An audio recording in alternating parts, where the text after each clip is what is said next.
justice served in an honest fight.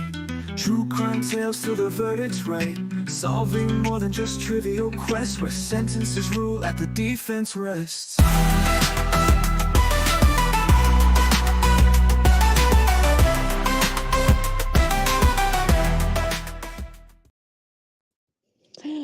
Good morning, peoples. How are we? Happy Monday. We've a special guest. Welcome. Hello. Good morning, everyone. Familiar face, familiar voice. No hazmat suit, though. It's on standby for Wednesdays. How are we all? Did we have a good weekend? Some of us apparently burnt the candle at both ends. Not me. Someone did. Good morning, Tricia. And good morning, Mr. Udahef. I did, absolutely. I have clean sheets, I have a clean house, and my kitchen is like sparkly-arkly. Oh, look who rolled in. Hello, good morning, Christine. How are we? Hope everyone had a good weekend. So, what I thought we might do today, because I've got a nice juicy one starting on Monday. I thought we'd go back, and I only got to day 5 of the original Treehouse Tyrone Tucker murder trial. So I'm up to, good morning, sweetheart, up to day 6. And today starts off with the Paula Belmont testimony over Zoom, which is a little bit heart-wrenching, especially given that she's no longer with us. And then I really wanted to get into Ty taking the stand and his testimony and how the prosecution tries to tie him in knots and twist everything to, like, you know, the blood results being inconclusive, making them sound like they were positive type of thing. I want to try and pick the shit out of it, basically, and try and nut out how they do it and how they twist it. So, yeah, that's the plan for the day. Good morning, Elizabeth. Lovely to see you again. She was on my Ashley chat. Did the Ashley Benefield update. Did you see that one? They were doing the motion to for juror misconduct on Friday. I found that interesting, but that defense attorney is... I ran the stream at 1.5 speed. There's some cogent legal justification intertwined with all of his dumbassery. He is... I don't get it sometimes with that guy. No. Yeah, well, she won. They won the motion. So the judge is organising to have the jurors interviewed.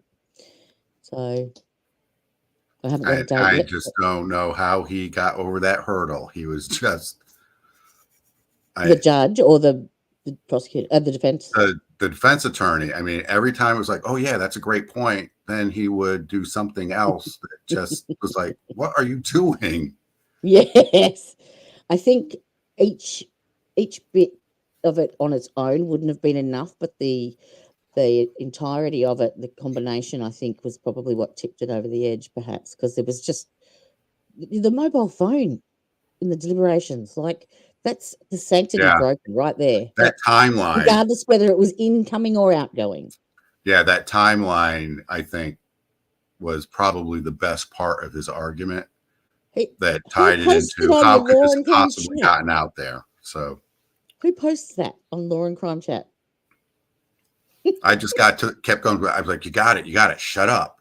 And yes. Shut up. You've got it. So I'm glad. I'll be looking forward to that. And I was watching over the weekend. Was it this morning? My days roll into one another. It was Melanie Little interviewing Mark Betterow about the new prosecutor that they've got for the Karen Reid retrial in January. So apparently he's outside the DA's office. They've gone outside as far as Boston and brought in a big gun defense attorney. Brennan, I think his name is. And apparently he's known for defending someone in the mob, like a mafia affiliate or something like that. But yeah, they were trying to analyse whether or not they've brought him in from the outside because they don't trust anyone or Lally to do it, or they've brought him from the outside because no one in the office wants to do it. They couldn't figure out which one it was. Either way, it's pretty much lose-lose politically for the DA. What's his name? Morrissey? Yeah.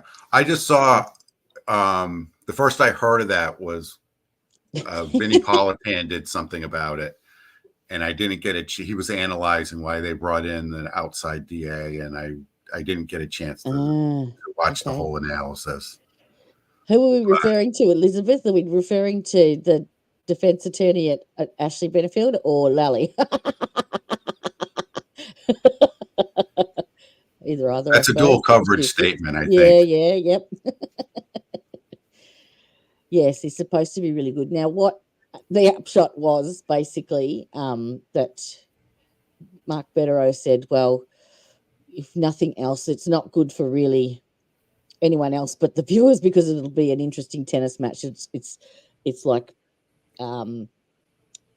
attorney against attorney. It'll keep the flow running. It'll be on point. It'll be like the World Series tennis match. There you go.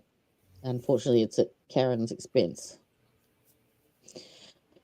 That's if it gets that far, I suppose. But they said the appeal process could happen after the trial even starts because it takes so long, which is crapola, really, isn't it? Never mind. All righty. Let's get into it, shall we? Did you like the new intro? Bit quicker than the last one. I apologize. I wasn't paying attention. Oh. You didn't blink and you miss it. The last one was a bit long. All right, let's see. Now, I wanted to... Now, I've boosted it. I've got the CCs going. And we can start. I'll be right back. I'm just going to put the camera on. No problemo. Light with two, please, Bri. I can see her. We're going to have to put that camera a little bit down too. Here at Couple Eye.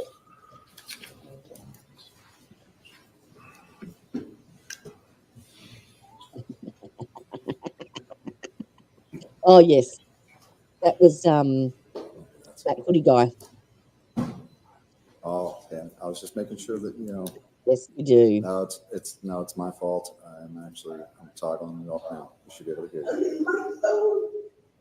Okay. This is awful. Okay, you're fine. Okay, let me go ahead and I'm gonna. Oh, bugger. Hi, can you hear me? Can you hear me, Paula? Paula, can you hear me? It's okay. Relax. It's okay. Hey, can you hear me? We're going to need you to move the camera down too. Hold on. I don't know if you can hear me. All right, hold on. Let's see this way, help her. I actually skipped ahead almost an hour because it took them, I don't know if you remember the first trial, It took them ages to get it connected properly. And then they had to make sure one of the prosecutors affiliates there with her.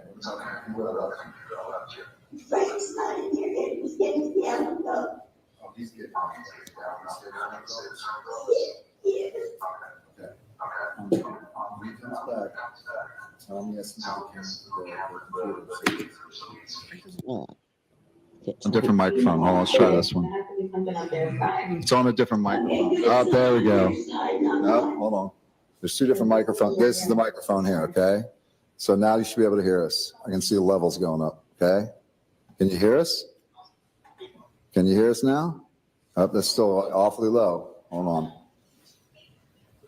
Let's see. Let's go ahead and try that. Us over there? Can you guys hear us? I don't think they're hearing us still. Hold on. No. Would you like Testing. people in here try to? I mean, that'd be fine. Oh, see, I just saw the levels go up. There we go. Can you guys hear us? Can you guys hear us over there? She can hear you. It's very, very low. It's very low. Okay. Let's see if we can try and jack it up a little bit. I think the volume's actually all the way up over here. So hold on 1 second. I don't think it's going to go any higher. Input level.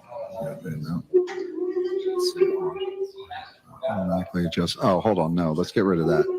That's what's killing us. Okay. Can you guys hear us now? Hey, can you hear us? Or is it very low still? No. Okay.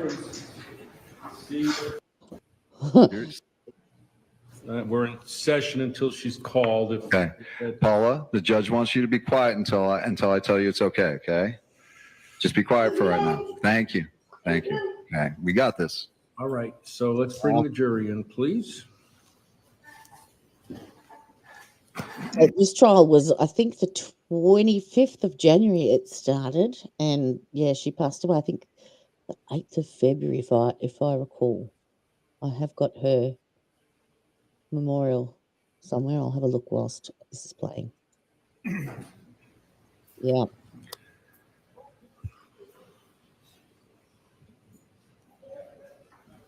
Hopefully, fingers crossed, we get this motion to change of venue.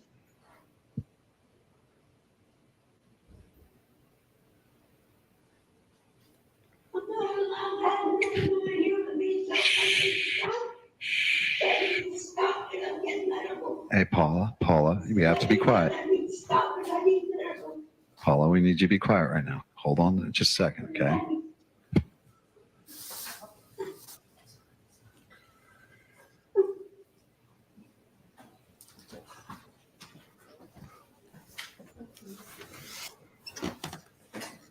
You all can have a seat. Apparently, we're waiting for one or two other folks here.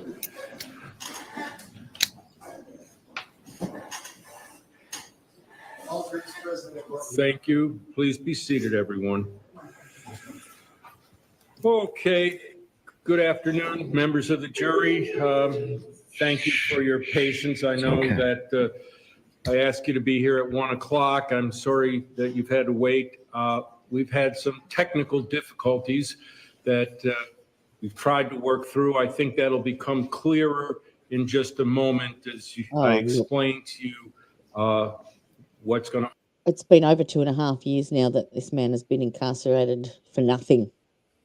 How do you get that time back? How do you put a value on it? You can't. It's just ridiculous. Unfold here in a moment, but in the meantime, Just relax. State I'll has talk to you when we're ready. rested its case, and now the defendant has an opportunity to present his case. So, Mr. Tucker, you have a witness to call? Yes, I'd like to call Miss Paula Belmont. All right. So, Miss Belmont is unfortunately in very poor health, and she is in fact in a room at our local hospital. So she's unable to physically appear live and in person. So she is going to be testifying remotely by a system called Zoom. And basically you can see her picture there.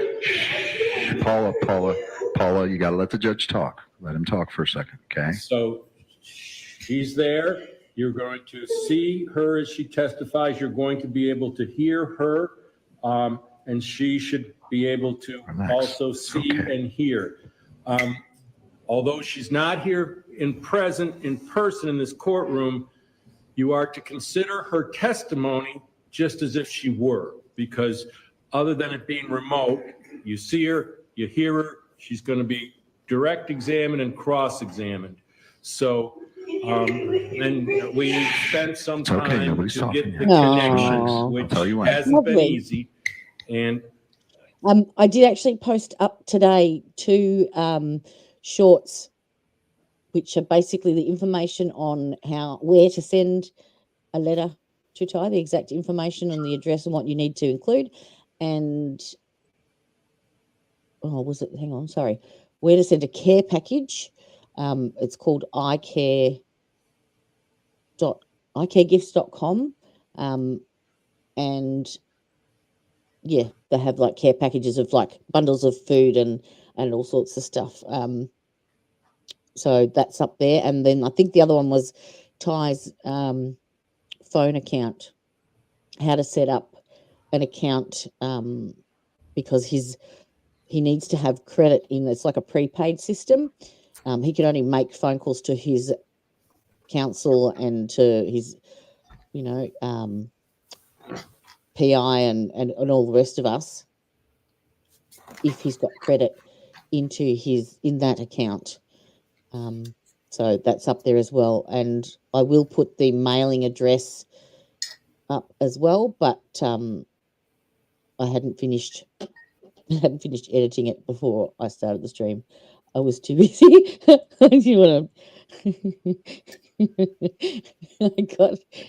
got too distracted watching these canine tactical training shorts.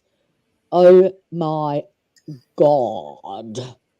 I did do a little clip and put it up before the stream. So if you get a chance, have a look at this video. It's amazing. It's like military training of these canines, and it's just like a compilation of little shorts that I recorded. And woo, hello.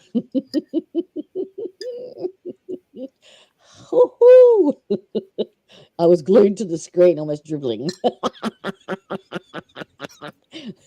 Just saying. And ladies, you're welcome. I think it's clear she's not feeling well, but having said that, I am going to place her on. She's got what's called chronic obstructive pulmonary disease, or COPD. I think from either years of smoking, or she's got advanced lung disease, and that's what she passed from. Yeah. Under oath, I may have limited ability to raise Okay, Paula. my hand. Paula. Ms. Belmont, can you hear me? I'm Judge Jones. Can you hear me? Paula, the judge is going to place you under oath. I'm going to give the microphone to him, okay? He'll talk to you in just a second. The judge has to place you under oath. He has to swear you in, okay? So just give me a second.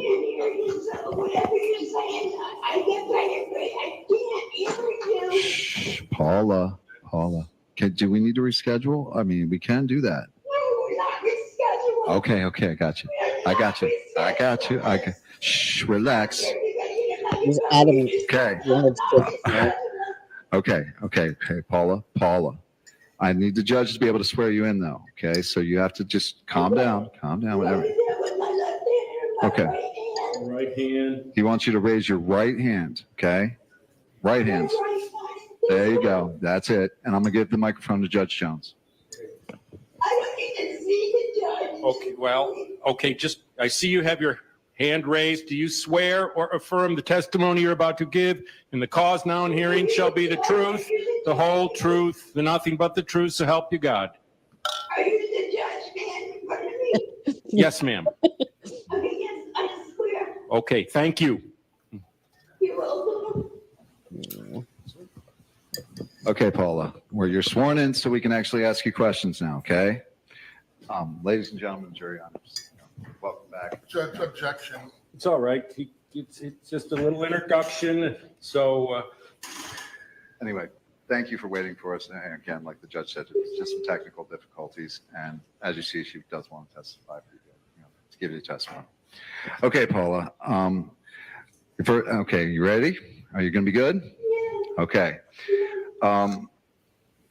can you please tell us what happened on the night of November 2017? Actually, On I'm the sorry, 17th. but she should really state her name first. Okay.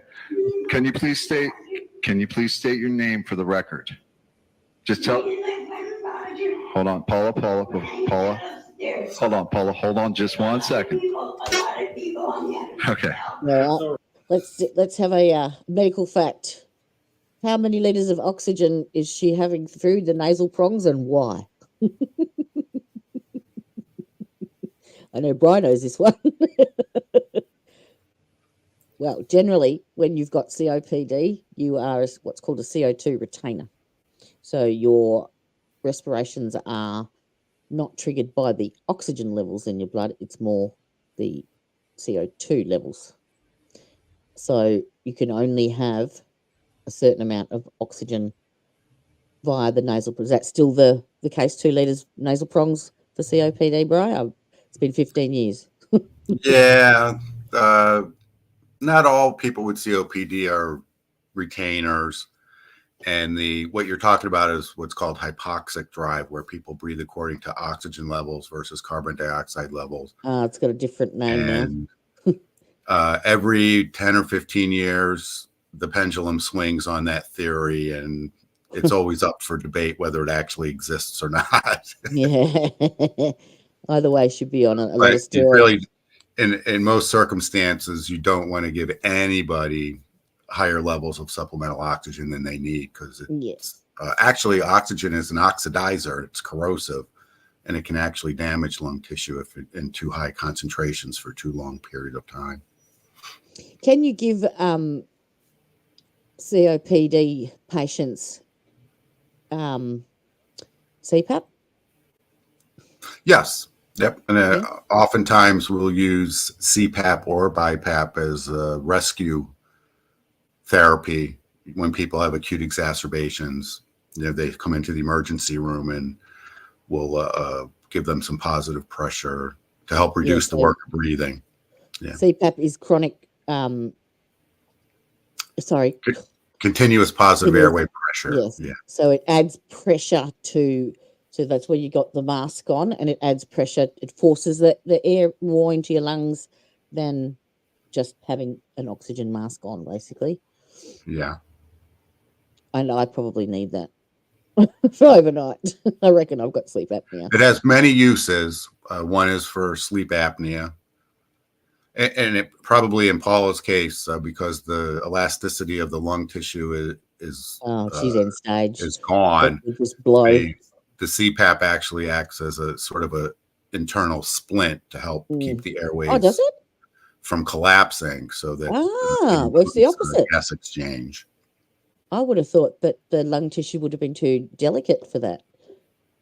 No, it's actually, smoking or whatever causes the COPD actually causes the lining and the musculature of the smaller airways to disintegrate, so they collapse much more easily.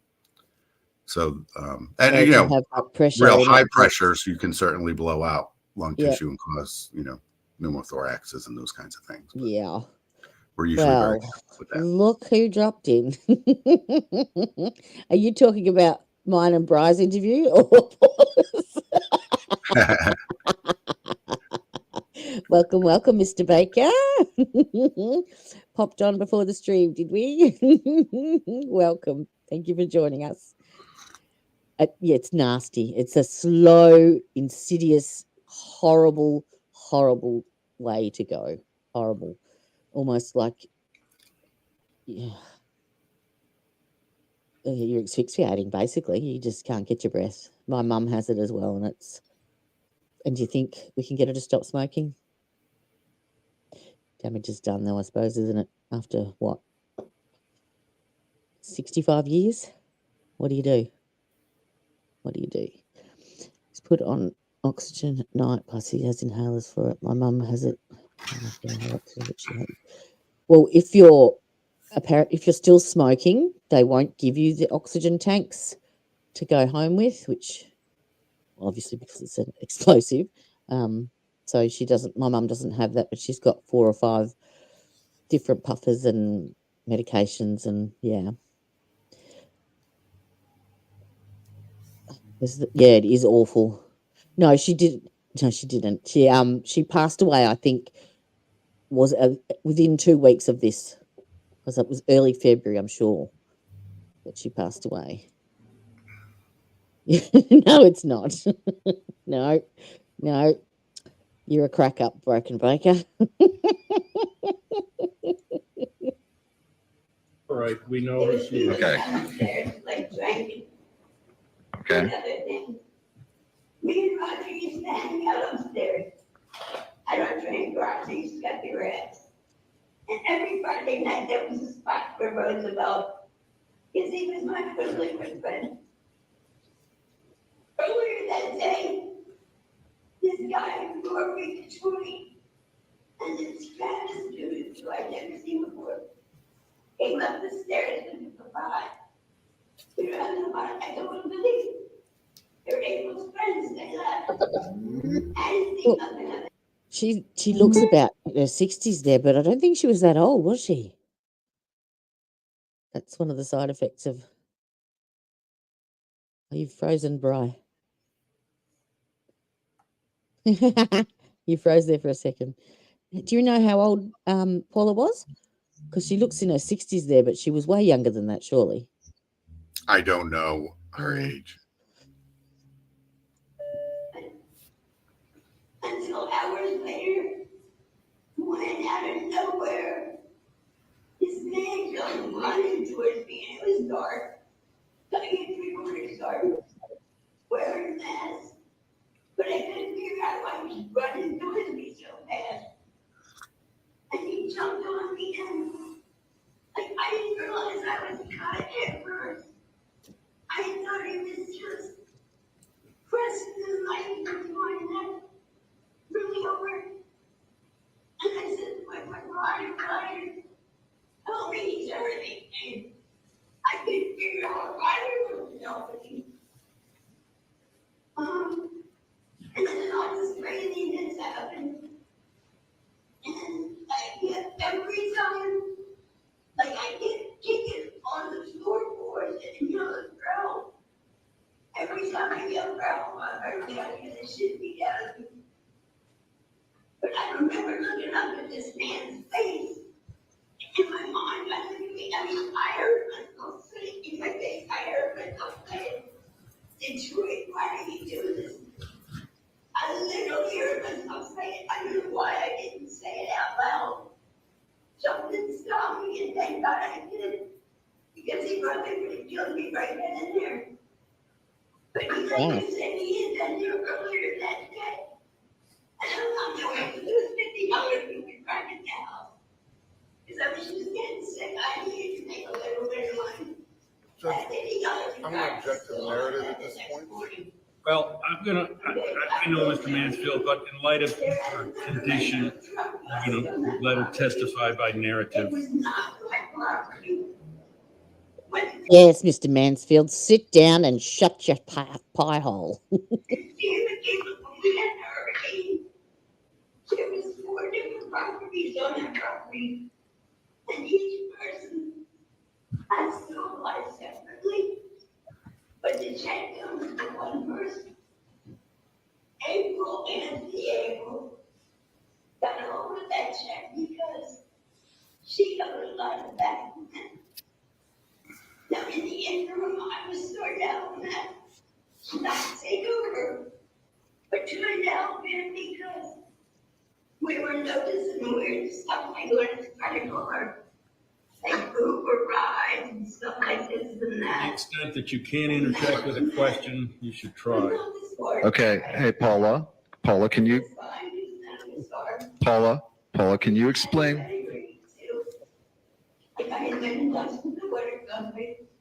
Paula,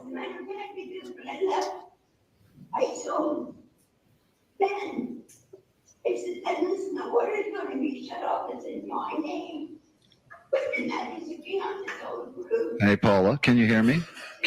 Paula, can you hear me? Do something with that. Matthew made April pay that money back, the rent money. And then it wasn't official. Which was the start of the Hey, Paula, can you hear me?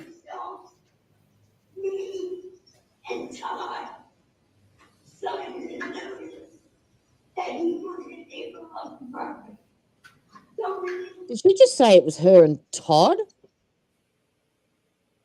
in the?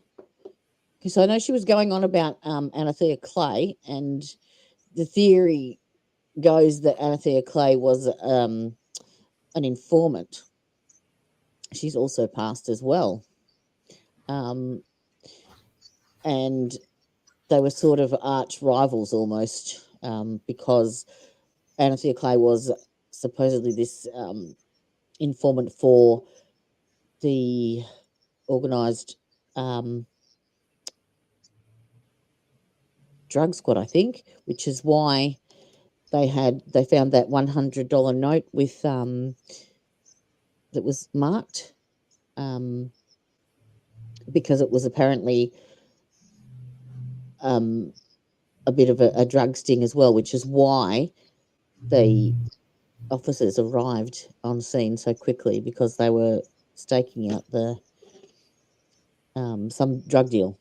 Apparently, that's the theory out there. Hey, Paula. Paula, can you hear me? Hey, can you hear me? Hey, can you hear me?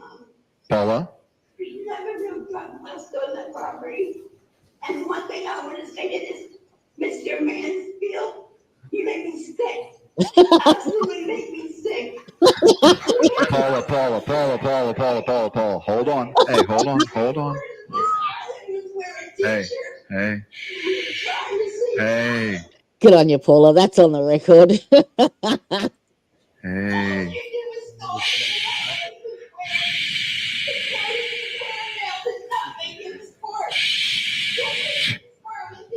I'm afraid we're going to have to Hey, Paula. pause here because Hold on. I'm gonna pause it. Hold on. Pause it.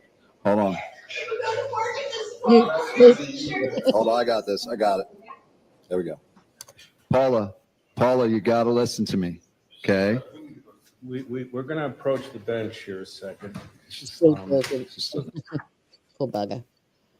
Yeah, my mum, when she calls me on the phone, she lives up in Queensland, up in Harvey Bay, and I'm down in Melbourne, so I can tell whether she's having a good day or a bad day by just how she's speaking and how short of breath she is, which, yeah, isn't good. And she's just getting over a chest infection with COPD, so that's, yeah, not good. Ow. Oh, it's the man. Yeah. Otherwise. Your Honor. I'm sorry. There you go. That's the picture right there. That's the picture that is on all the thumbnails from the child.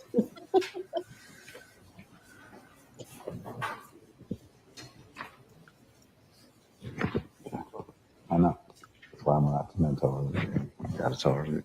Gotta listen to my instructions. Okay, the jurors are gone, so All right, Your Honor. I'm gonna, if you don't mind, I'm gonna try one more time and get her to listen to my instructions. And if she can't listen to my instructions, I mean, we're gonna have to either reschedule it or we're also gonna go for the video. That's at this point, I got to get her to listen to the instructions.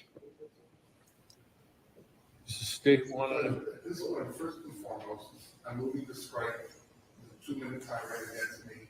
And I've asked for the jury to be instructed that is obviously improper testimony. I would agree. Secondly, And I would agree with that. completely out of control. She's not listening to anybody. So at this point, I don't see how she didn't even state her name for the record. Lord. This is not credible testimony at this point. We have a witness that's just rambling incoherently. Yeah, Well, I understand, but I'm willing to give Mr. Tucker one opportunity here, one additional opportunity, because I believe at the beginning there was some effort to try to calm her down, which, based upon what I can see, he's attempted to do, and see if we can get some compliance to basic organization structure. I will give a cautionary instruction about, or disregard any disparaging comments. I'll tell her the same thing. with him. Well, I understand, but I have to tell the jurors, that not to, that's stricken and to disregard it. But, Thank you. and I understand that, Mr. Alvarez is correct. Generally, attorneys don't confer outside with witnesses outside the presence of other parties. But in this instance, I would certainly allow him out now, like once in a while, witnesses are given instructions that the judge just made a ruling that you can't testify about X, Y, and Z. So attorneys can tell their witness that. So he can tell her, listen, you've got to, you've got to answer questions. You've got to testify. Okay. Decision here is to whether this witness is even able to communicate what you want her to communicate at this point. It's so. But I also want to make sure it's not recording. I would assume you don't want it recording, right? Let me go ahead and take care of this recording part, though. Yes, e-drives, because that was definitely. Let's make sure there's no.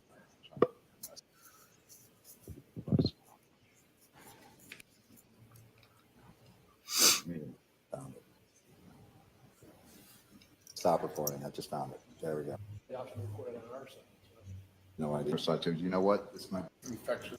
And Come on.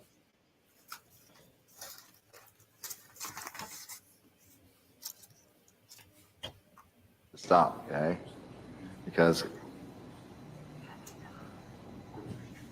okay, well the thing is no, but if when I tell you to stop talking, or I tell you that you need to we need to stop talking, we need to go to a different question or something like that, you have to listen to me, okay? Okay, good. And here's the other thing: you can't be insulting Mr. Mansfield anymore.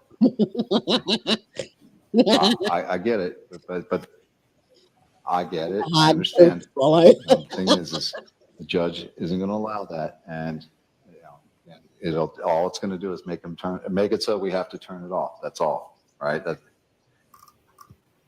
It's okay. Okay, he knows, and she apologizes. No, she doesn't. So, but you have to listen to me, okay, or else we're going to have to stop it. They're going to make me stop it, okay? Okay, I'm just letting you know, because man, the judge has given us one more shot here. So he's okay. Why? So you got to listen. Why couldn't they have put her phone or put his phone on speaker next to the microphone and watch her testify? Because if the audio is terrible and she can't hear him properly, but she can hear him with the phone. So, Listen to my instructions. No, it's okay. I get it. I understand. Now listen. Okay, but you're gonna have to listen to my instructions, and no more. And don't insult Mr. Mansfield or anybody else. Okay, we'll just try and We'll try and stick to the testimony. Okay. Okay. You just be your wonderful self, and you'll be fine. Okay. But you gotta be calm about this. Okay. I know it's exciting. I know it's a little bit much. Okay. Okay. put a pillow behind her. Nurse, let her sit up properly.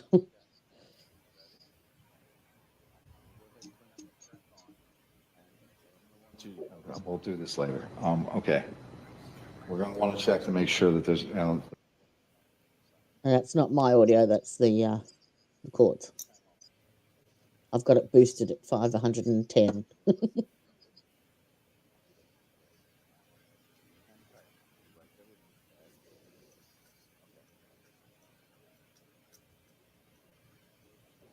Just to protect the sanctity of the jury and compliance with your order, that they not be disclosed or facing. One of the suggestions that the state would have is Oops. see and speak directly to.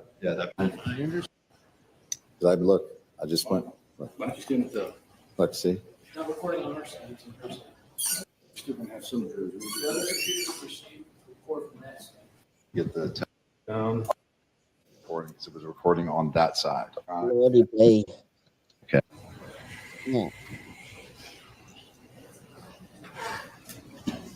That's just little, isn't it?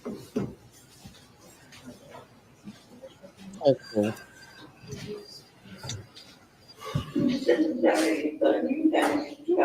No, you're fine. You just relax, okay?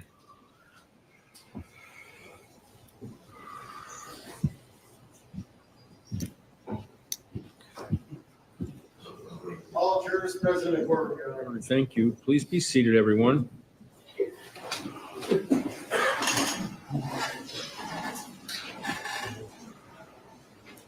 Members of the jury, please accept my sincere apologies for the long delay. It's really not in any of our hands. Efforts have been made to try to get the connection and everything associated therewith in order so that you can present it with the testimony in this form. Before we resume, I do want to inform you that I have stricken part of the previous testimony. There were some, frankly, inappropriate, disparaging remarks about one of the prosecutors and some other connected remarks. I've stricken those from the record, and I'm instructing you to completely disregard that testimony. So with that, we've repositioned the screen. I think it's more appropriate that way, and we're going to continue with the Zoom testimony of Ms. Belmont. So go ahead. Thank you, Your Honor. Okay, Paula. Now we're gonna try and keep each of these answers short. Okay. So on the night of the 17th, you said that day you said you saw people come over to your house. Who was that?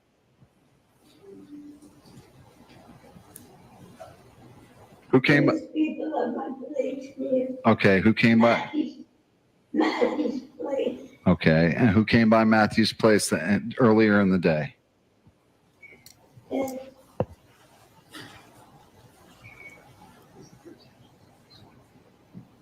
Do you remember? Do I remember what? Who came by the treehouse earlier in the day? I remember people coming. Okay, you remember people coming? Do you remember who it was? It was Detroit and some young guy. Okay. Because I remember saying, "Who are you?" I never Mm-hmm. saw you before. You look like a cop. Oh, you look like a cop. Did you say that? Yeah. Okay, gotcha. Okay, so Detroit came by earlier in the day. The person who looked like a cop, did you know their name? Did you ever get their name? I didn't say that if I was cop. Oh, sorry. Detroit's trying to look like a cop. Okay, and did you get his name? No, but I know it was wearing a bad teacher. Okay. All right, so that was earlier in the day. What happened later on that night? Later on that night, I was out and hours later. Mm-hmm. And me and Roger hang out upstairs. And Roger next to me. Roger's not in bed. Excuse my language, a fucking joke. Okay. Roger doesn't let go by crap. So he can be with the girl. I don't drink me and Roger just hang out upstairs and eat in the grass. And because me and Roger go, and then friends for a long time, there's a little cheese lounge that I lay in. Hang out with him when he's done downstairs with the girl. Oh, okay, gotcha. And that's Roosevelt, He Washington. just get his thing on and then just go. Is that Roosevelt, Washington? Is that who you're talking about? Pardon me? Is that Roosevelt, Washington you're talking about? Yes. Okay, good. Yes. So you're hanging out upstairs with Roger Ruggett. What happens after that? Roger was coming between us downstairs pretty much most of the night. Matter of fact, to the point where I actually thought that I was hearing Detroit downstairs playing just Matthew Bonnett. No name there, I was just totally wrong. Okay. It was Matthew. Okay. And how many times did? Okay. And how many times did Detroit come over before the 17th, before the night it actually happened? I would say maybe 5 or 6. 5 or 6 times. Okay. And okay, move. What happened when you actually when it actually happened? What happened later? I'm sorry, what happened later? Yeah, when they actually came up the stairs, what happened? The treehouse property had grass, okay, and probably I reminded that. And Roger worked at the golf course. Mm-hmm. And Roger being a nice person, and my family would bring over the equipment. I mean, he was allowed to. Mm-hmm. He would bring over the lawnmower equipment and try and keep up with the grass. Okay, but I'm talking about Paula. Do you remember what happened on the night of the 17th, though, when you were upstairs hanging out with Roger Ruggett? Yeah. Okay, what happened? All of a sudden, I like out of the corner of my eye to the right. This person comes like flying towards me. Okay. And I knew who it was. Now, who was that? But I couldn't understand why he was in such a hurry to get to me. Mm-hmm. Until he got on my lap and got my throat. Mm-hmm. So he jumped on you, put the knife on your throat. Pardon me? Did he jumped on you and put the knife on your throat? Is that what you said? Yes. Okay. Okay, and who was that person? Do you remember?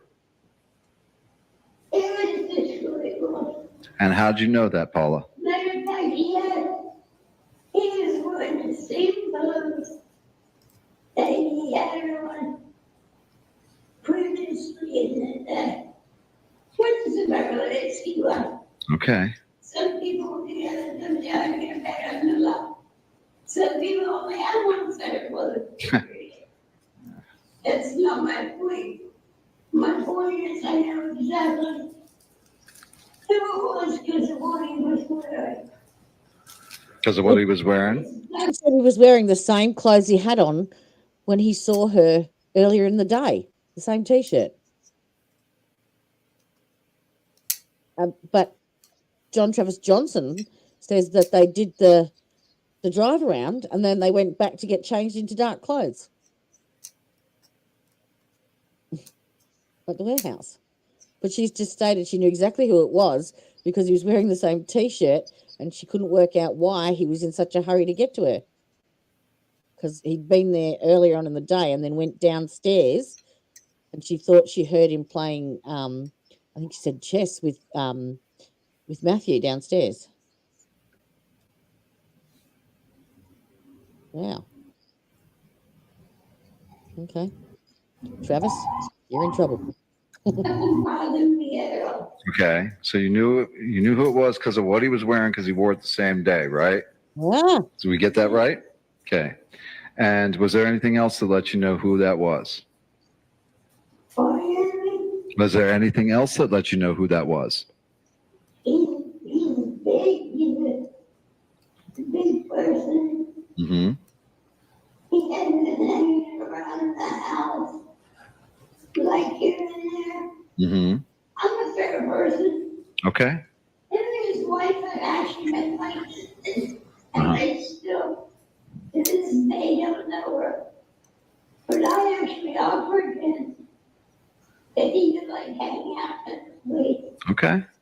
I had something to do with it, please just know. Okay. So did he start talking to you? If you need a place Hey. to be safe and chill, you're more than welcome to stay. Oh. another bit. No, I know. Hey, did he say to you at this time? I can't hear you. Did he say anything to you? When he jumped on you and he jumped on you and put the knife to your throat, did he say anything? He told me that if I use him, thinking that we're just fucking busy.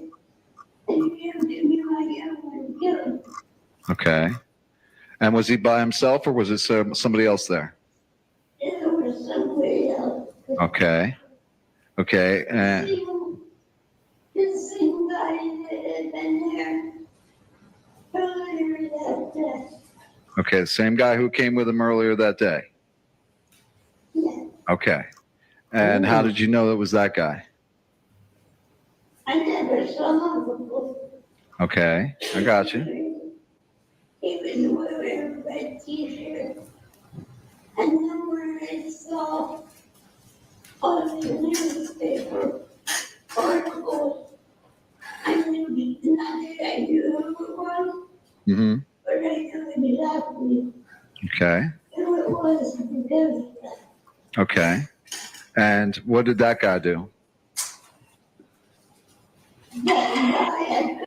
Does anyone remember the video where I think it was Penny Phelps on a body cam goes to interview or goes to question John Travis Johnson at the car that night? Does anyone remember what he was wearing? Because she just said that was a red t-shirt. I might have to go and have a look at that. I didn't say specifically, Mm-hmm. but I remember calling out for Roger. And I told him my dad. He said, Roger, help me, please, they're hurting me. Mm-hmm. I didn't realize I was getting cut. Mm-hmm. I knew it hurt, but I thought it was just digging in my neck. And I put my hand up, like to stop it from digging in any further. I get it. I understand. Roger apparently said that the person that beat him up was, obviously, was John Travis Johnson, and JoJo. Okay. Where did? Apparently had this like Billy pillow Okay. How do you know that, Paula? up to his neck, and the state of his fingernails. So Roger wouldn't yell for help. Okay, I get that. I definitely understand. How do you know that was John Travis Johnson? Pardon me? How do you know that was John Travis Johnson? I did Okay. until I saw the pictures in the newspaper. Oh, you saw his picture in the newspaper. But okay, but were they wearing masks? I can't hear that. Were they both? Maybe. Sorry, I just went back and had a look at the video of his interview, but that's the 22nd. But he has got a red hat. I wonder if she was referring to that, perhaps. Good morning, Price Casey. Welcome. Dale Jr. to Hartdale. I want to talk about the older profiles, warrant pending from Marshall. I don't understand that. Sorry. Any idea, Bri?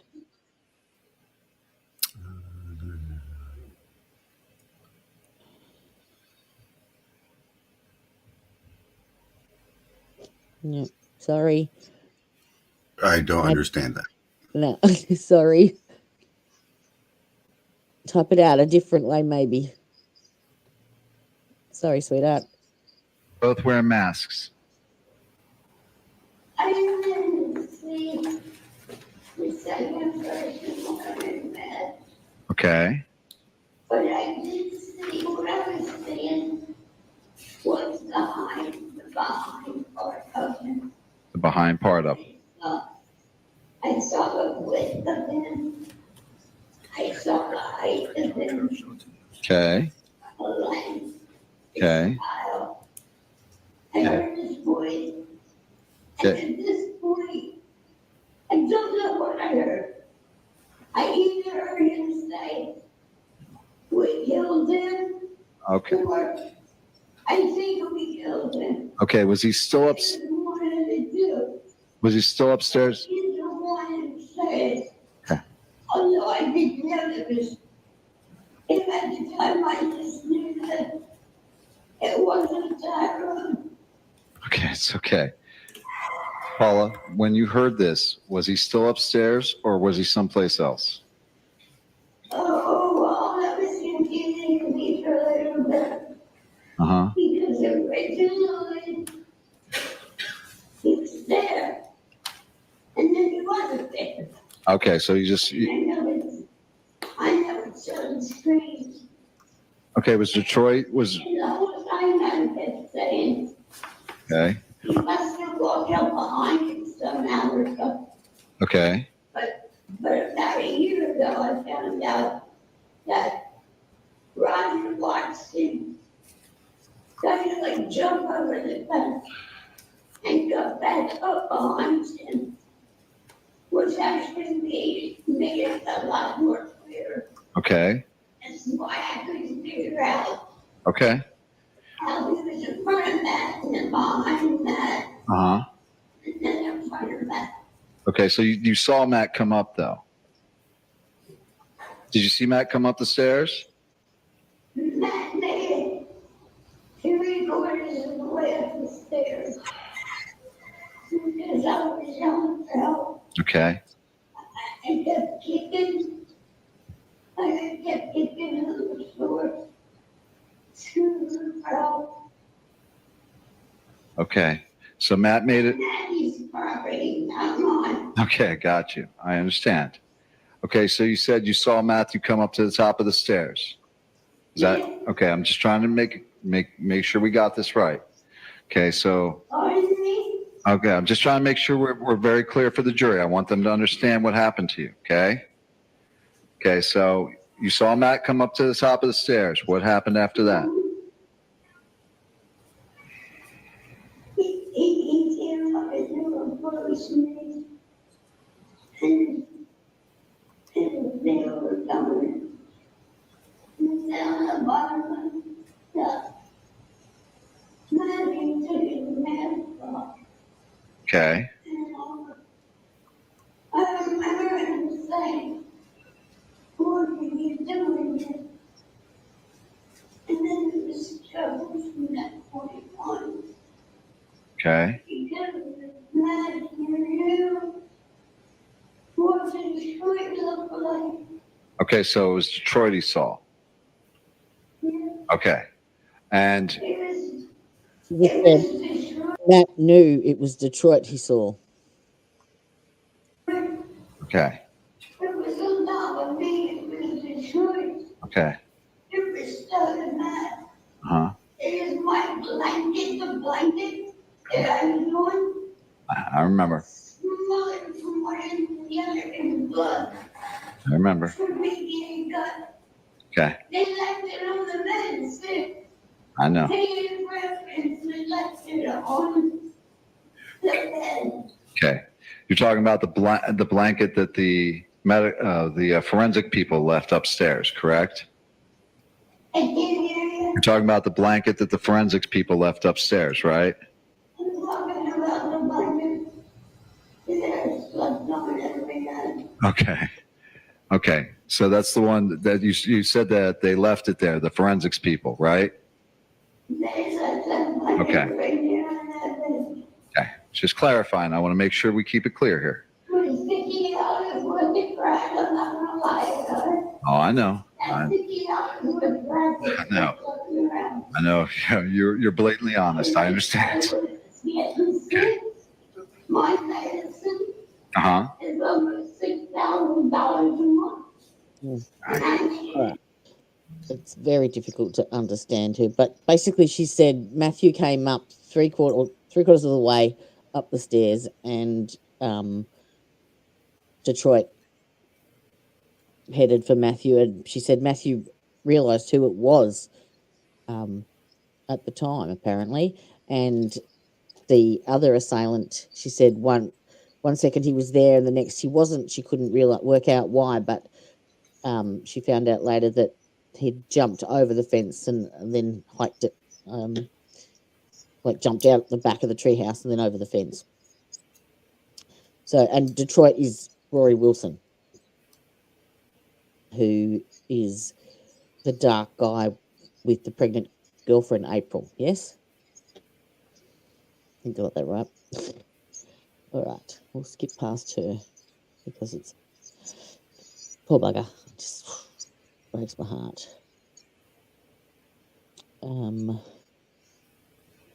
Let's see. I think the next bit is. Let me see what the judge has got to say here. Unfortunately, it seems that her medical condition was such that I didn't believe that she was able to present what I would call legally cognizable, comprehensible testimony. And the state also had an opportunity to do cross-examination. I didn't believe that the witness was going to be able to hold up during that. So I made a decision that it was to be stopped. What does that mean? Among other things, it means... I think that's the end of proceedings for day 6, pretty much. Let's go to... I think the next one is pretty much Ty on the stand, if I recall correctly.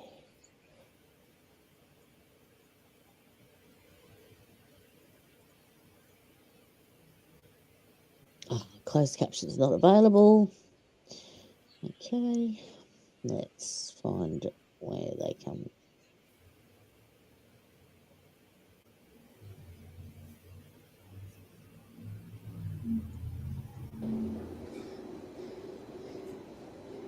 All right, so this is a deposition from... Wow, look how skinny she is. Yes, ma'am.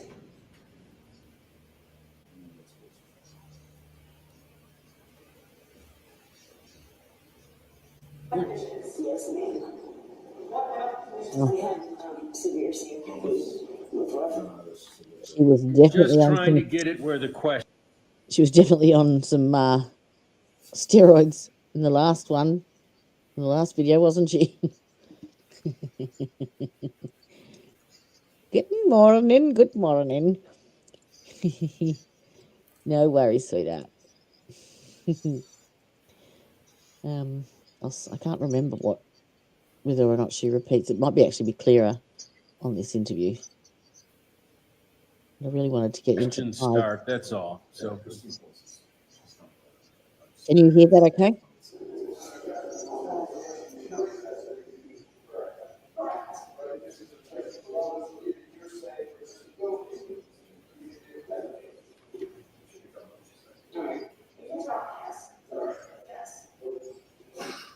Why don't we run into an issue where we Those auxiliary muscles going, hell for leather. Yes, you are. Are you assessing her respirations right now, Brian? I think she needs some supplemental oxygen. Auxiliary muscles going, 10 to the dozen. Poor bugger. Yeah.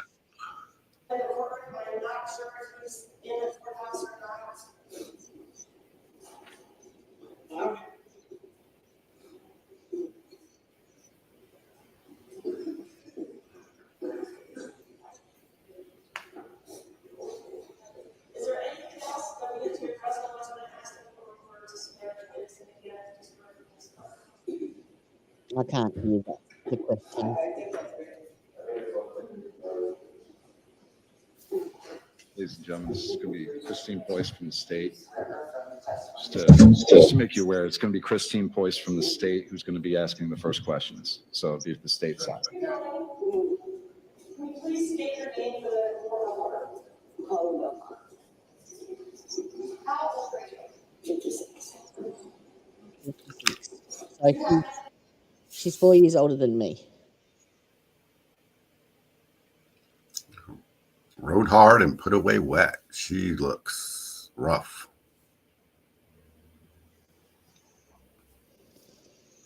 Hmm. She looks like she's in her 70s there. She looks older than my mum, and my mum's nearly 80. Far out. But yes, I agree, Teresa. I can't hear. The microphone is way away from her, and I can't even hear the state asking the questions. So we might. Actually, I turned my volume all the way up, and I can hear the state pretty good. Yeah. Yeah, but when you talk, my house shakes. But that's how loud I have it to hear the state. Well, I've got it boosted, as I said, right up there, which is probably why you're hearing me loud. But I did turn my microphone down last week. I don't know why. No, I mean, you're fine. I would just said I turned mine all the way up to hear Okay. this. All right. I'm with you. I'll give it a couple more minutes, and if it's You're normal. if it's awful audio, we'll skip it. Yes, ma'am. I have severe COPD, roughly 22% lung function with asthma. 22% lung function. Oops. Is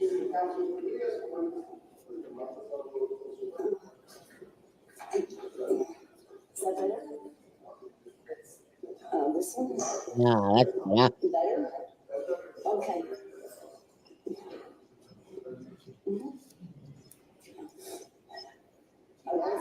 Say it again. Do you have any better?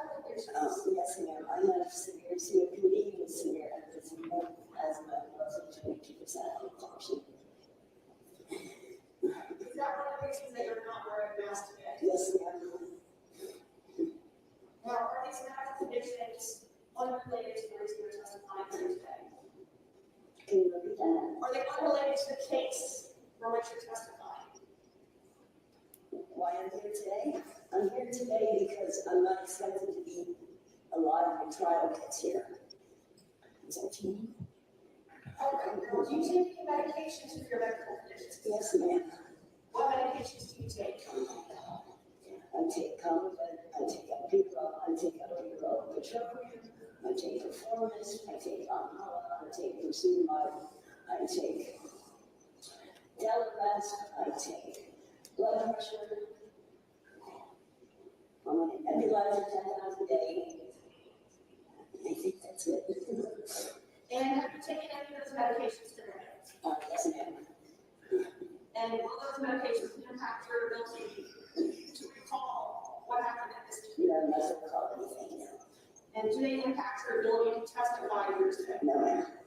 Now, I noticed when you were testifying, you looked over to your right. Why did you look over to your right? Just because I'm nervous, I'm looking everywhere.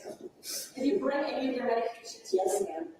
When I looked over my right, I looked to see, I'm filling out the medications in there, make sure I had everything listed for you. Now, I understand that you may have brought your nebulizer today. What is a nebulizer? It's, you have a mist from medicine. Is it breathing treatment? Yes, yes. And if you need to use that, please let us know. I will. How long have you resided in the Northeast? Roughly 20 years. Before it was 1999, I think. Where did you reside in November 2017? South. Do you recall the specific address? 5650 Avenue. And what was your arrangement to live there? I paid $200 a month, I believe, and we took care of the property. My friend came over, cut the grass, stuff like that. Do you know who owned the property? Matthew Bonnett. And did you enter into that agreement to rent space there with Matthew Bonnett? Yes, ma'am. Can you describe the setup of the property? There was, when we walked in, there was a main house trailer that Matthew resided in. There was rooms in the back that pretty much got destroyed by the hurricane. There was a little trailer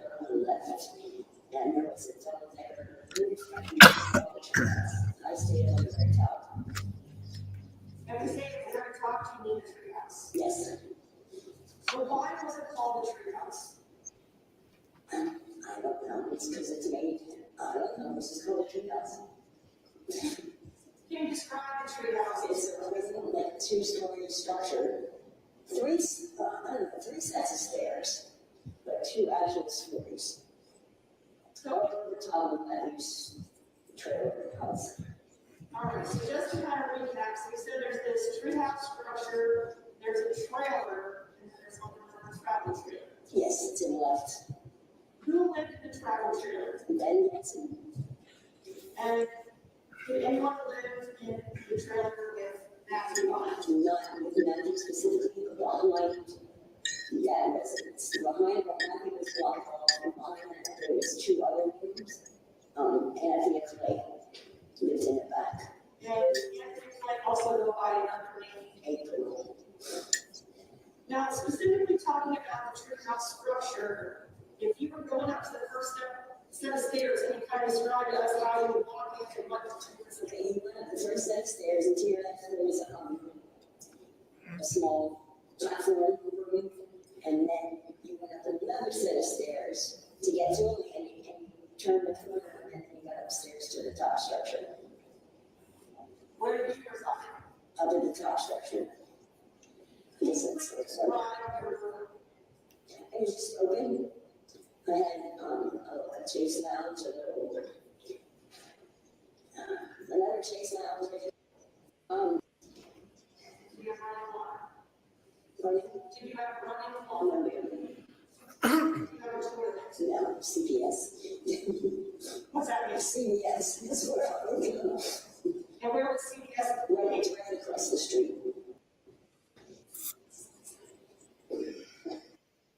Deposit A119 for identification. Please take a look at those.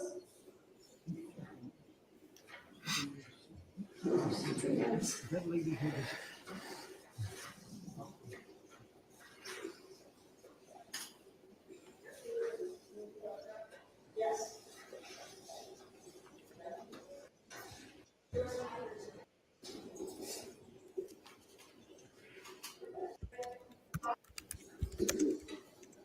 Now, there appears to have been a sleeping bag on the first floor platform. Who was there? Todd. Sometimes when he slept there, that's when he'd sleep. Is that Todd? I'm sorry, yes, Todd Queen. And on the second floor, the top floor where you reside, there appears to be 2 beds. Yes, tell us about those. Roosevelt Washington would come over a lot on the weekends, and he would sleep in the bed that's got a black and white quilt on it. Well, that's the bed, the chair, lounge chair. Mm-hmm. And is that the bed that's located closest to the doorway or the stairs? The steps, yes. And you utilize the other bed kind of like a chase? Yes.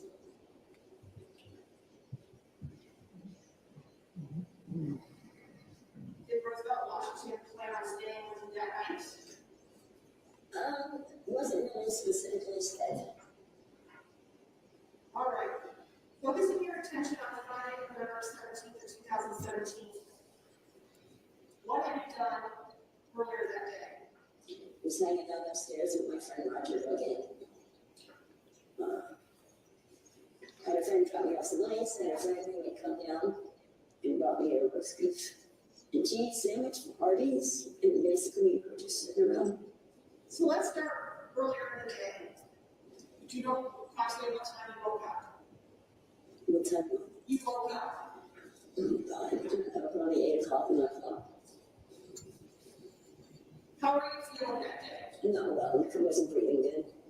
Now, the conditions you testified about earlier in the COPD and the asthma, did you have those conditions at that time in November 2013? Yes, but I didn't have a pulmonologist to diagnose them.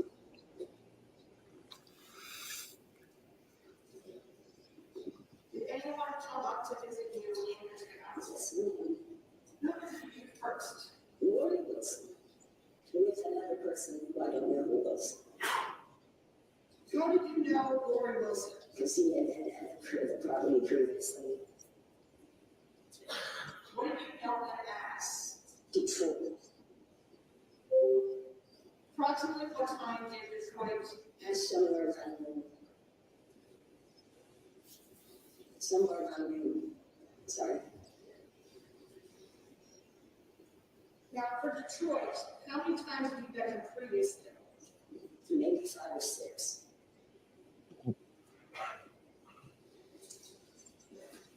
So Detroit was there at noon that day. He'd been there 5 or 6 times previously. When you saw him previously, was it always at the Treehouse or was it somewhere else?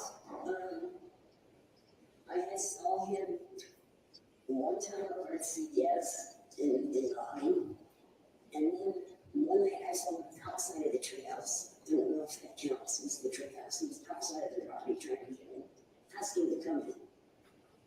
So I don't know how he went.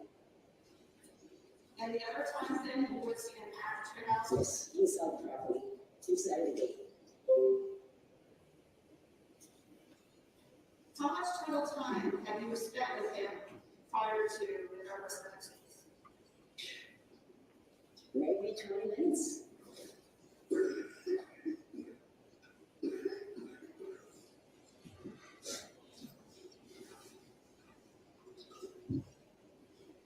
Now, can you describe his appearance? He's very big, not too big judging size, but I'd say like 6'2", 225 pounds.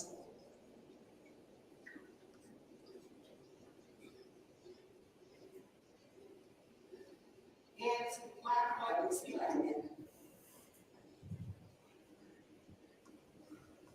I'm sorry, I didn't hear you. He's a black man. Did you have any conversations with him during these encounters you had with him before? All of the encounters.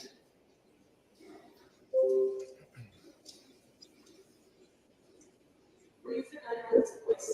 Yes, ma'am. Now, on this particular day, November 17th, do you know why Detroit and his friend came to the Treehouse? In the afternoon, and he looked for drugs. How do you know they were looking for drugs? Because Detroit asked. Who did Detroit ask for drugs?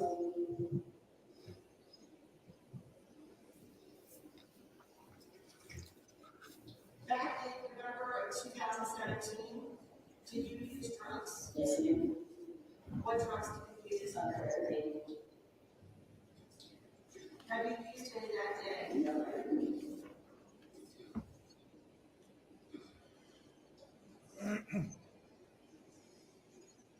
What did you tell them? No, they all drawing. Do you recall what it was wearing? Yes, he was wearing this thing. He's wearing a dark blue sweatshirt, shorts, and these like dark black shoe things. They were like boot material, but not high boots, they were shoes. If that makes sense. On November 17th, how long did you spend with Detroit that day? In the daytime or nighttime? In the daytime. 2 minutes.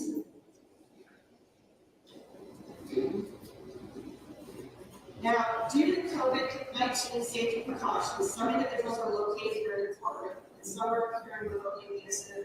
Do you see the individual that you know as Detroit? Yes, ma'am.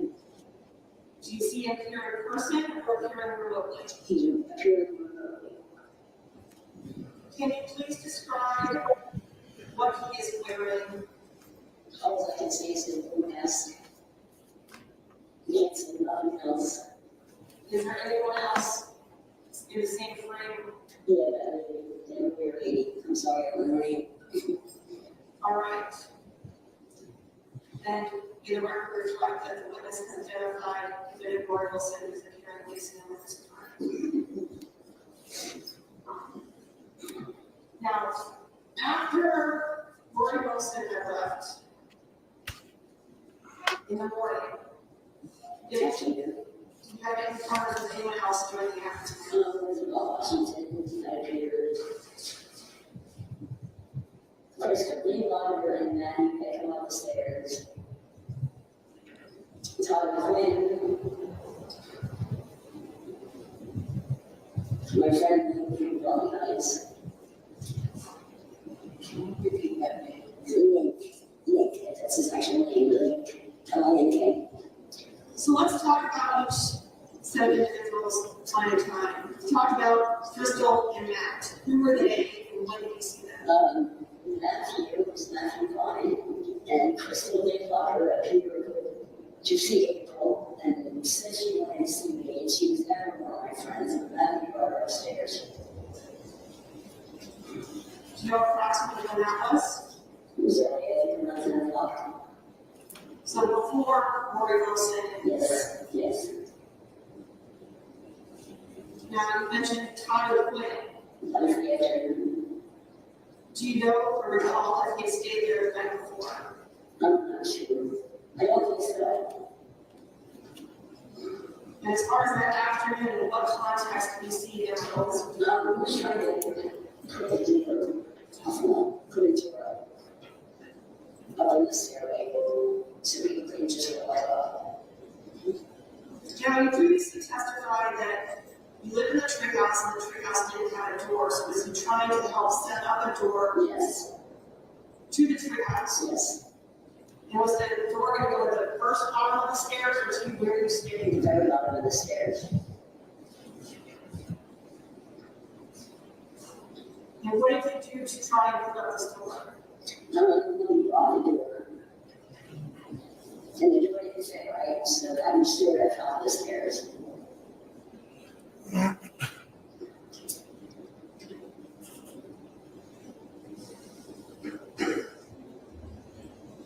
Was he back and forth on the property trying to figure out if it would work? I'm not sure exactly what he did because I see those figures. I know he had mentioned that he could hire person that had releases, but I had never seen anybody come back. I was upstairs. You also mentioned your friend Blake. Yes, I'm sorry. And approximately when did Blake come? Being around 5 or 6.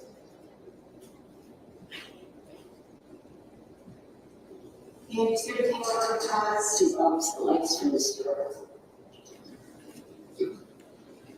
now earlier you also mentioned that someone had brought you parties. That was after me. And who brought you My parties? friend JD.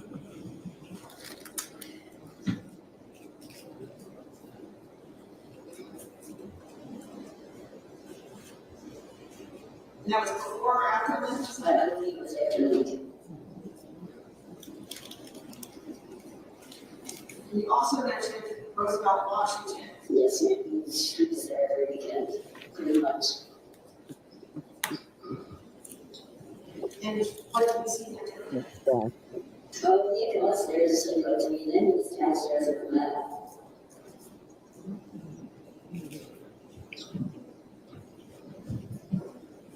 When did he come? Basically, so she said that during the afternoon or during the day, Detroit turned up around lunchtime. Roosevelt, Washington visited this other friend called Link. I think she said April turned up to about 10 o'clock in the morning. And Detroit had gone there to buy with the bloke that looked like a cop that she hadn't met before to buy drugs, and she'd said no. And then Matthew had been up and down, and Todd and Quinn had been there in the afternoon as well. Now, the theory with Todd is that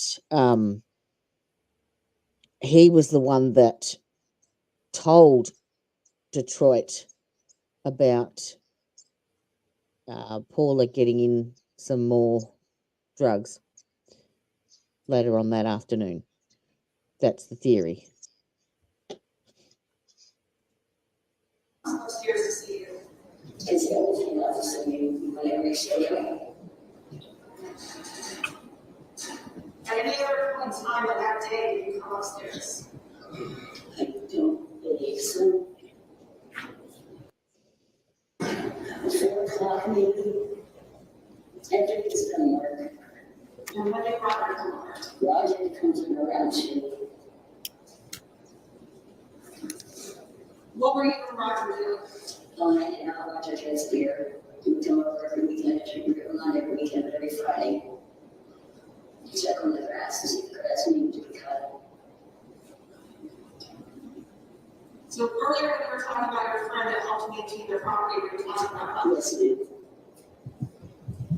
Were you also drinking beer? No, I didn't.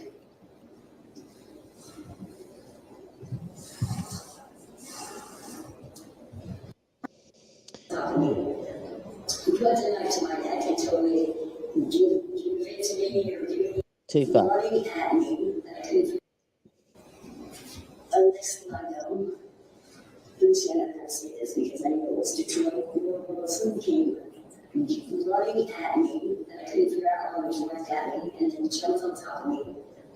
He put the knife to my neck and told me, give it to me or give what you got or something like that, or I'm gonna kill you. And then there's another person behind him.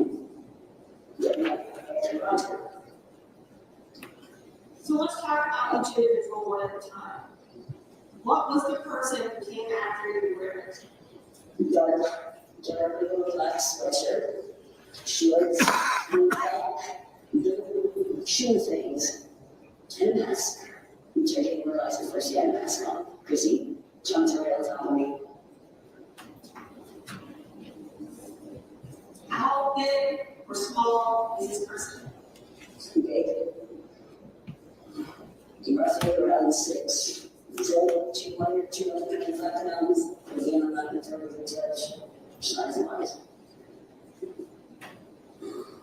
How did you know the person was? I know it wasn't just who he was.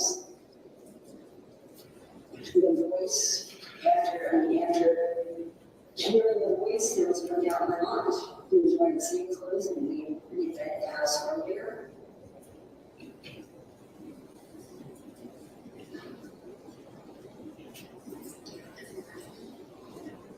Now you said at first you didn't realize the person was wearing a mask. Yeah, because he jumped on top of me. Did you see any weapons? No, not on him.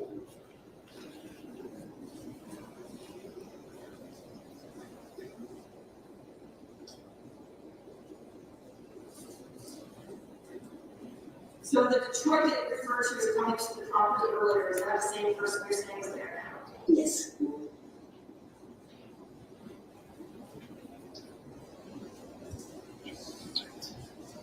Now, what is your size? 5'5". Anyway, from 297 pounds, depending on how I was doing. And is that an accurate Yes. of your height and weight at that time? Yes. Always has been. And so except you're on the chase kind of your neck, and Yes. this person comes on top. Ellie, Yes. So can you describe what they were? Monday. I had a knife and taking it to my neck, which I had cutting my neck hurting me, telling me to give me my purse, give it to me, mince, you're gonna kill you. Every time he yelled, I would get punched on one side of the head. I was yanked up by my hair to tell me to shut up.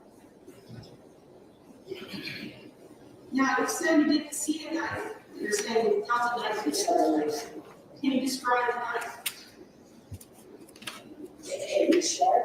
It felt giant, but it felt sharp. And it felt big.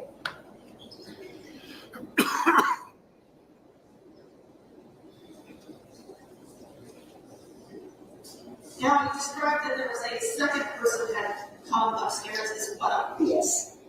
Can you describe that person? All I saw was the back of that person. He was littler, smaller, his eyes wide, wearing a black hoodie.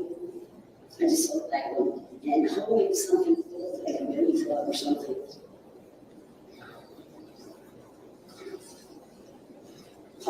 Say holding something like a club or something. Let me just rewind that because I thought she said he was holding something big. I just saw the black one. And holding something that looked like a billy club or something.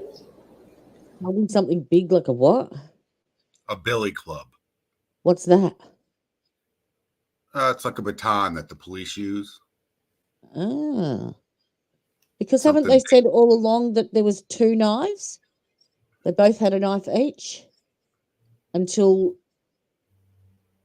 Travis took the stand and said that it was one knife, and Rory had like a bit of pipe. Because they only recovered the one knife that had. Yeah, I don't recall that. Yeah. For Sure. I'm just maybe because of this, I'm just remembering a knife and a club or a pipe. It was only in John's testimony in this trial earlier on. I think, was it the one before this? That, yeah, he said there was a knife and a club, but I always thought someone said that there was two knives and they only recovered the one. None of it makes sense. It's all. I think one of those investigators, the big round one, Paula Phelps or Danielle Malone. I think she said that they were looking for two knives, but I don't know why she would have said that. Did you hear the latest with her? How she went to dispatch as I think a civilian. Oh yeah. And right now, one of the people that is in jail with Ty at the moment is in there because of her. Yeah, she told him to pick up the weapon.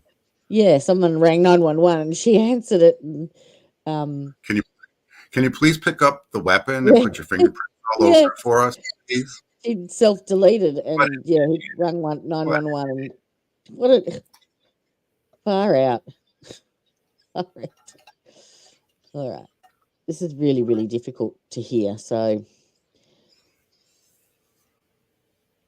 oh God, I think it goes all afternoon too. Oh, there's a massive break in there. Yeah. I think if you go back, the judge was giving them some kind of instruction because I think she the concluded. End there. Yeah. Let's have a look. Sidebar. Looks like we're having a sidebar. Oh, play it, Jody. The other one is Seth LeVay. Seth LeVay we've already discussed. He would rather not come down here, all the way down here for 10 minutes worth of testing. You remember me saying to you the other day, Seth LeVay? Because he came up in the Karen Reid trial.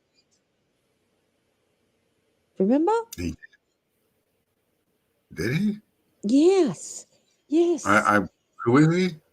I think Seth LeVay is. Is he like a reporter or something? No, I think he might even. He's in law enforcement, I think, but he's high up in law enforcement somewhere. Like above the DA, but I can't remember. But I'm sure I heard his name mentioned in the Karen Reid case as well. Unless he's like an FBI. I don't know. Oh, I just Googled. Seth LeVay is a lawyer in North Miami. Oh. Mr. LeVay and his wife, Leslie, are very honest and trustworthy. That's what Google says anyway. Well, why would Ty be calling a lawyer? I'm going to have to ask. How did he end up at Karen Reid's trial? I don't know. Maybe put Karen Reid in the search as well with Seth LeVay. There couldn't be two Seth LeVays, surely.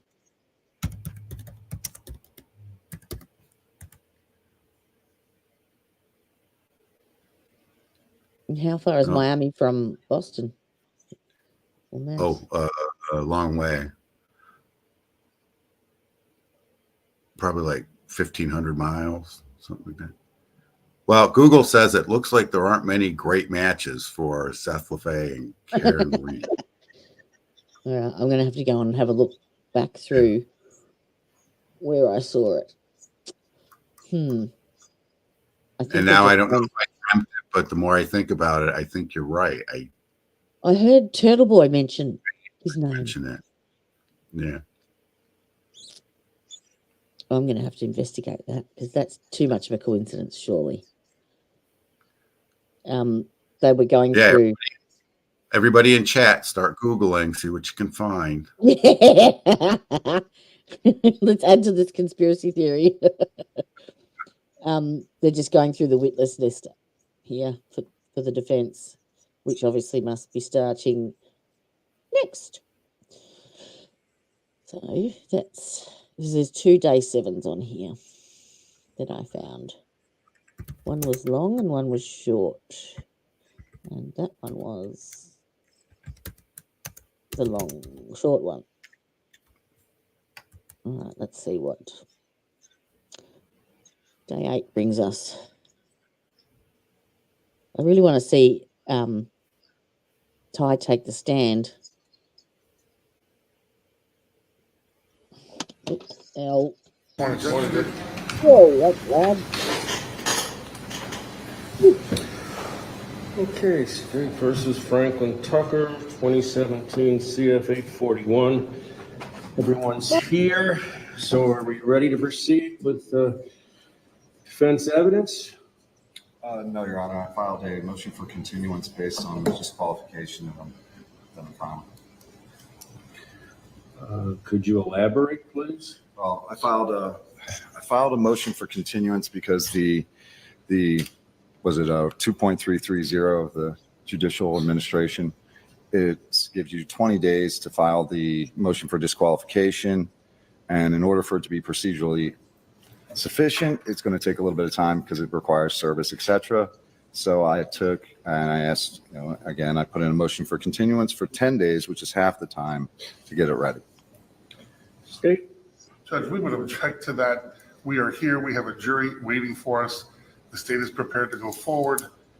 And at this time, that would be to us a fabricated delay, and we would object to it. Fabricated delay. Yeah, the motion is denied. Your Honor, if I may be, Sir, I heard what you had to say. Is there some rebuttal argument? Yes, there is a rebuttal. It actually does say during trial that yes, this still is applicable, and that yes, because I am afraid of not getting a fair trial, it seems like denying the motion and not allowing me the time to file the motion to disqualify would just be a way of circumventing the motion to disqualify. Denied. So, you ready to present evidence this morning? No, Your Honor, because again, Okay. and don't get me wrong, I did go ahead and, I got the Chief Justice involved with this, just to make sure that we can get this, cleared up without as little as more, what's the word I'm looking for? But the thing is, Your Honor, the idea that I'm going to get a fair trial at this point when I'm not being allowed to present a defense, you already told me that you're not going to allow me to call Todd O'Quinn because you won't issue an order for me to get him here. I mean, there's no chance of me getting a fair trial. I'm not going to go and rehash what happened yesterday. There was never a motion submitted nor pending for such relief. So in any event, Your Honor, you said you wouldn't give it to me. In any event, sir, so you do not have any of the supposed witnesses that you were instructed to have that you said you were going to have today. Your Honor, Sir, I'm just asking you a straight. I'm giving you an answer here, sir. Mm-hmm. After what you told me yesterday, I called those witnesses and told them no. You don't have to come to court today because, again, Your Honor made it very clear that you weren't interested in my witnesses. Okay, State, you have some response to Mr. Tucker's defiance of the court's instructions, his lack of preparation, and I think the court's been more than indulgent for his requests. The court never denied him anything yesterday. He's got no witnesses to present. The state would request that we. I actually think it's called key lime. I do. And there's no way he's going to get a fair trial down there in Key West. No way. No way. And Todd O'Quinn, they had the gag order against him because he was considered a victim and still is. And so they had the gag order against Ty. So Ty couldn't subpoena him because he couldn't contact him. And the judge wouldn't send the subpoena on the court's behalf for him to testify, because Todd O'Quinn is the one that saw John Travis Johnson get into the car and take his mask off.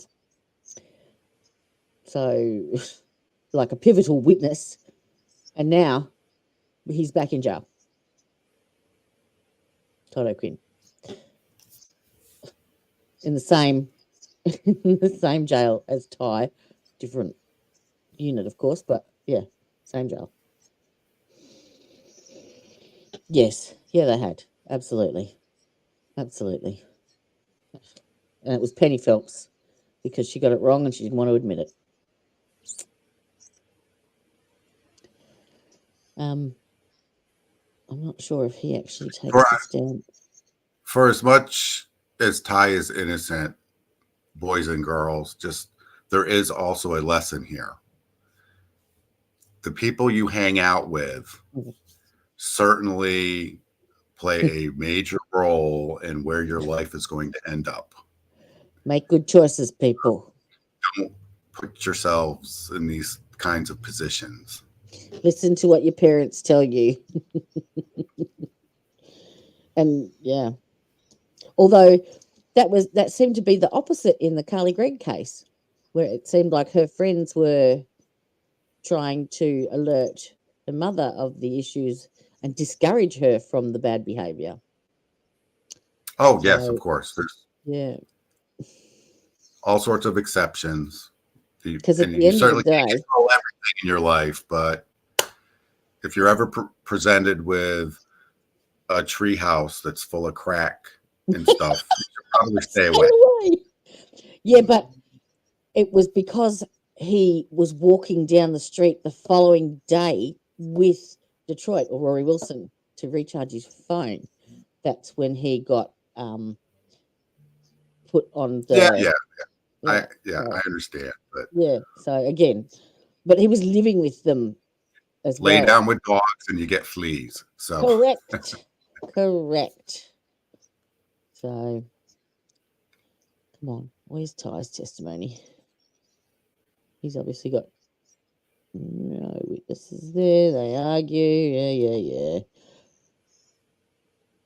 Most replayed bit. When you have to rely on those types of people to get you out of trouble, you only got to get into more. They're not your friends. No, they're not. They're going to take a deal. They're going to say things that aren't true to get themselves out of trouble.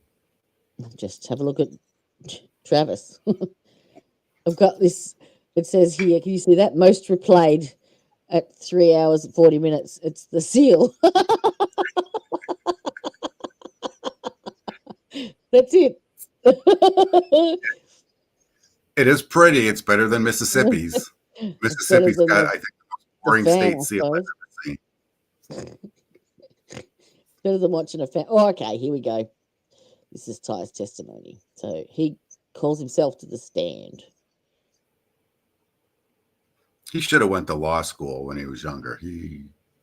I think he's doing a really good job. And if he had legal training, he would have been probably the top lawyer in the United States. I think this was probably, I know it sounds horrible, but a good practice run for him. He learned a lot. And between then and now, he knows the procedural stuff. He knows the terminology. He knows what he has to do and when he has to do it. And he's got a plan. And he seems really, really confident with that plan. And that's good. That's good. But he did also say that if he does get the change of venue and get to Miami-Dade, which is his goal, that he would consider getting an attorney there. because the only reason that he's not accepting the public defender here is because they're all in cahoots. And apparently, if you, I know Steve's going to be playing the John Travis Johnson trial because I haven't seen that. Apparently, his public defender is disgusting, disgraceful, and they only want you to take a plea deal. They're not interested in anything else. And because of the length of time, you get a certain amount of money regardless of how long the trial takes, apparently. And yeah. Yeah.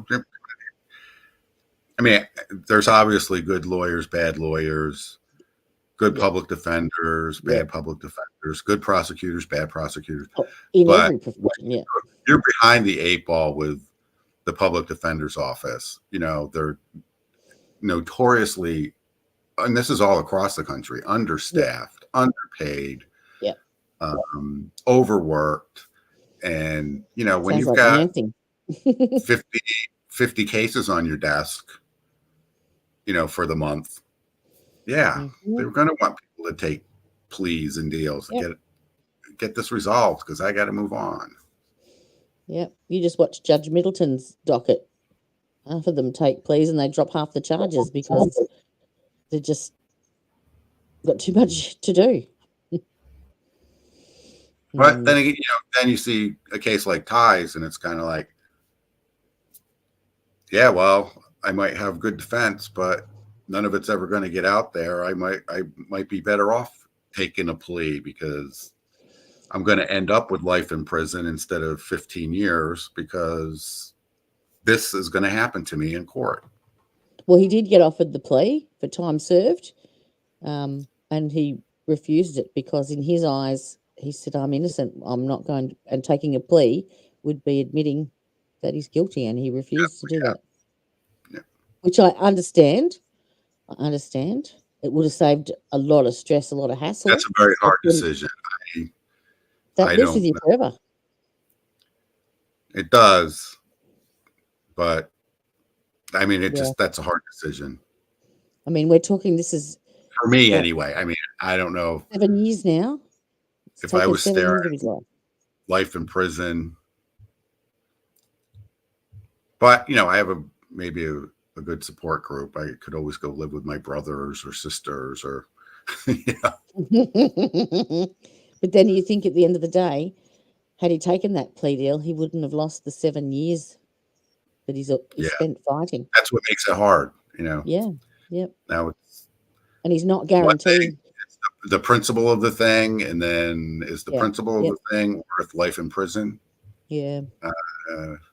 That's what makes it hard. And I think everybody would everybody has to make their own decision when they're faced with that. Yep. I mean, I give Ty a lot of credit. For sure. I don't know if I'd be that strong.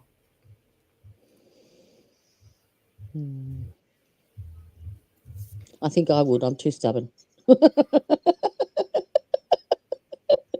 I'm a fire I'd like sign. to think I'm that stubborn, but I don't know. Yeah. I wouldn't like to be in that position, that's for sure. All right, let's see what he has to say. Where are you, Mr. Tucker?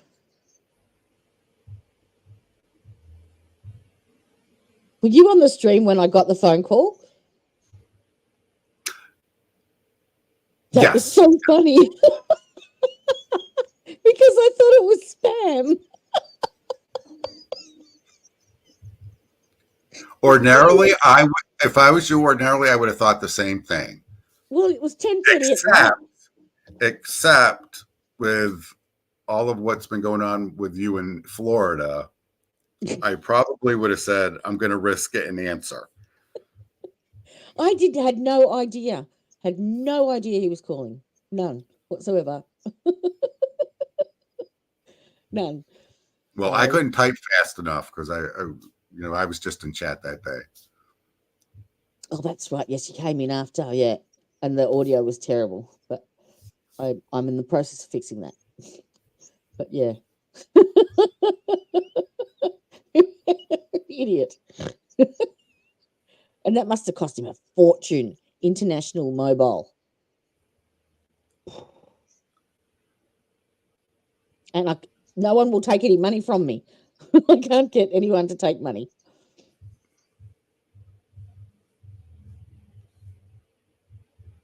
All right, here we go. All right, folks, you can have a seat. We'll wait for the Here we go. remaining juror. Well, Yourself comfortable.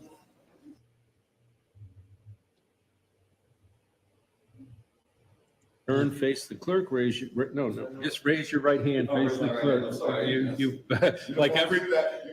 he will stop with You've his already hand cleared raised. security like everybody else here, so you're good. Just we want to put you under oath like every other witness. Do you solemnly swear or affirm that the testimony you will give in the cause now in hearing shall be the truth, the whole truth, and nothing but the truth, so help you God? All right, please have a seat on the witness stand.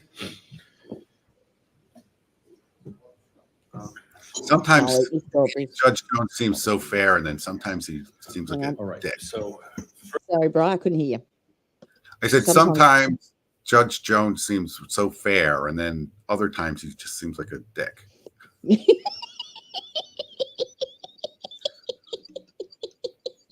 So I don't know what to make of him. But. Yeah, at the start he seemed a lot more patient, and he lost his patience throughout.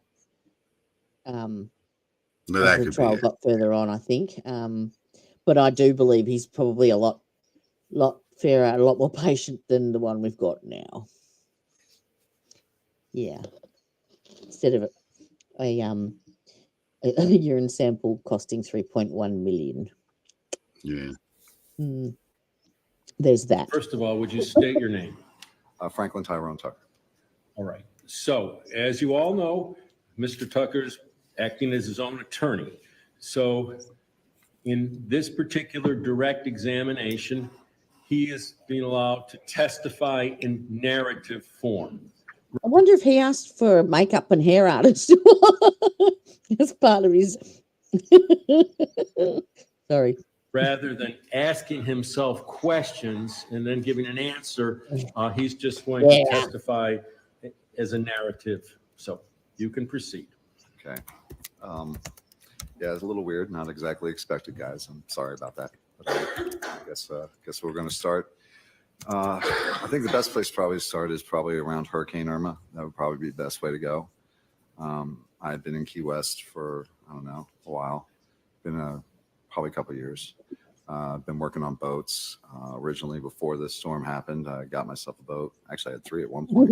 I know. But, doing the whole, the idea was to, sail the Caribbean, eventually island hop my way down to Venezuela and then go to South America, go up the mouth of the Amazon. Didn't happen. Obviously Irma did a lot of damage. I mean, I'm sure some of you were here and remember. But the thing is I didn't evacuate when that happened. And eventually, just prior to this incident happening, I was working doing hurricane cleanup. There wasn't very many of us here. A lot of people had evacuated, so there wasn't too many people here to do that kind of work. Not that it was my normal thing, but yeah, I mean, I was getting paid pretty good money. To be honest, it was, they had some of the more wealthy neighborhoods that were up in the Big Pine area. There goes your motive. He didn't need the money. Whereas, as John Travis Johnson testified, he came down with a wad of cash and spent it all on drugs and had none. Secondly, he also stated that in his testimony that they'd run out of drugs and they wanted to get high, and they'd heard that Paula had a new stash in there. Where's Ty's motive? I don't see one. Area. They had people who wanted their roofs blue tarped. I don't know if you guys know what that is, but they wanted their roofs blue tarped, and they were paying me $300 an hour to get up there. And at the time, I mean, it was like $300 an hour. I'm up there, no problem, So, I did some of that, and I also did hurricane, like debris, getting rid of debris and chopping up, cutting up like I don't know, logs or whatever, trees that have fallen. I do remember finding an airplane cockpit in somebody's backyard in Big Wow. Pine. And there's no airport near there, so anyway, but that's what I was doing for money at the time. And I was getting paid cash. So like I said, $300 an hour. And, sometimes I Bloody do, hell. I don't know, 4 or 5 roofs in a day sometimes. So, that's pretty good money for that time. Right. And, yes, I did stay at cots at, certain points, just because, like many people at that time, didn't have it. A lot of us, if you want to say homeless, I guess that is the word. But the thing is a lot of people were homeless at that point. A lot of people lost their boats. A lot of people lost their houses, lost their homes. I wasn't exactly special that way. But I was working the whole time, and, I was making good money. And my whole plan was to buy another boat, and again, resume my plan to sail off into the Caribbean. And this, this is a personal note, I guess, because of the time. Most people don't know I have a 14-year-old. I had a 14-year-old son at the time that I raised myself. I was a single dad, and I raised him up till. Objection to the relevance. Well, because he was supposed to come live with me. That's the only. I'm sorry, Mr. story. You wanted to complete your thought there?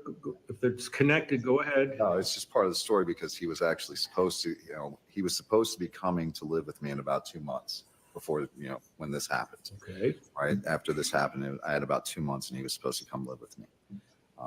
So it is kind of part of the story. You see my mentality at the time. But the thing is okay. So anyway, that didn't happen, obviously. So as far as the warehouse, right? The warehouse, I remember it from the storm because, yes, I did stay there during the storm. And, it was a big steel building. It was on cinder blocks. So, I mean, okay. It seemed like a good place to ride out the storm. And the only thing I was worried about was the roof getting blown off, So, I stayed there for, I don't know, maybe a week. I don't know, something like that. I can't remember exactly. But, and I know it's come out before that April Walker, Rory Wilson's girlfriend, did not like me. And I didn't stay there because of that.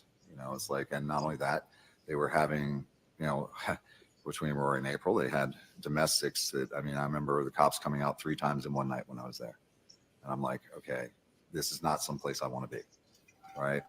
So I didn't stay there. I went, I was staying at cots again. Right.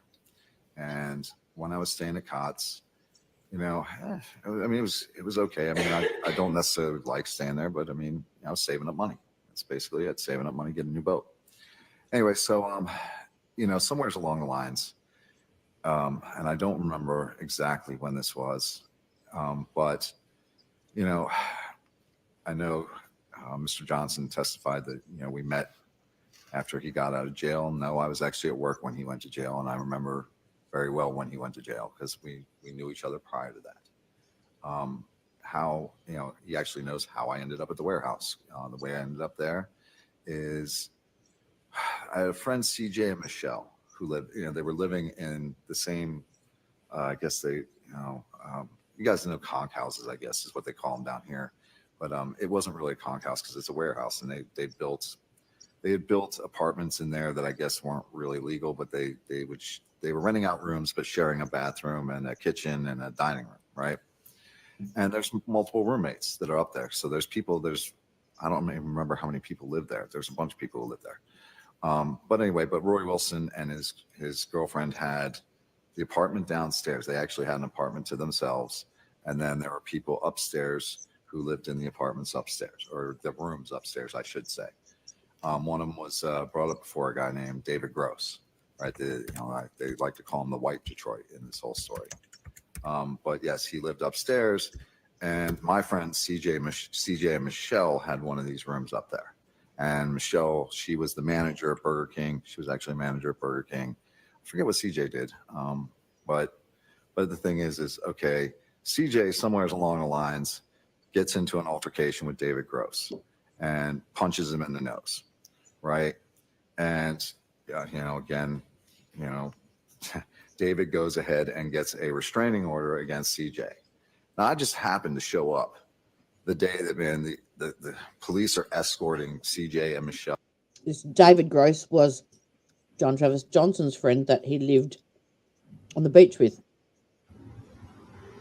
when he came down, and knew prior.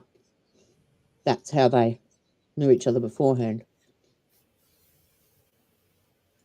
Out of there because of this restraining order, right? And as they're going out, they're going to a hotel. That's where they're going to go, and they can't take all their belongings with them, right? Can't take everything with them.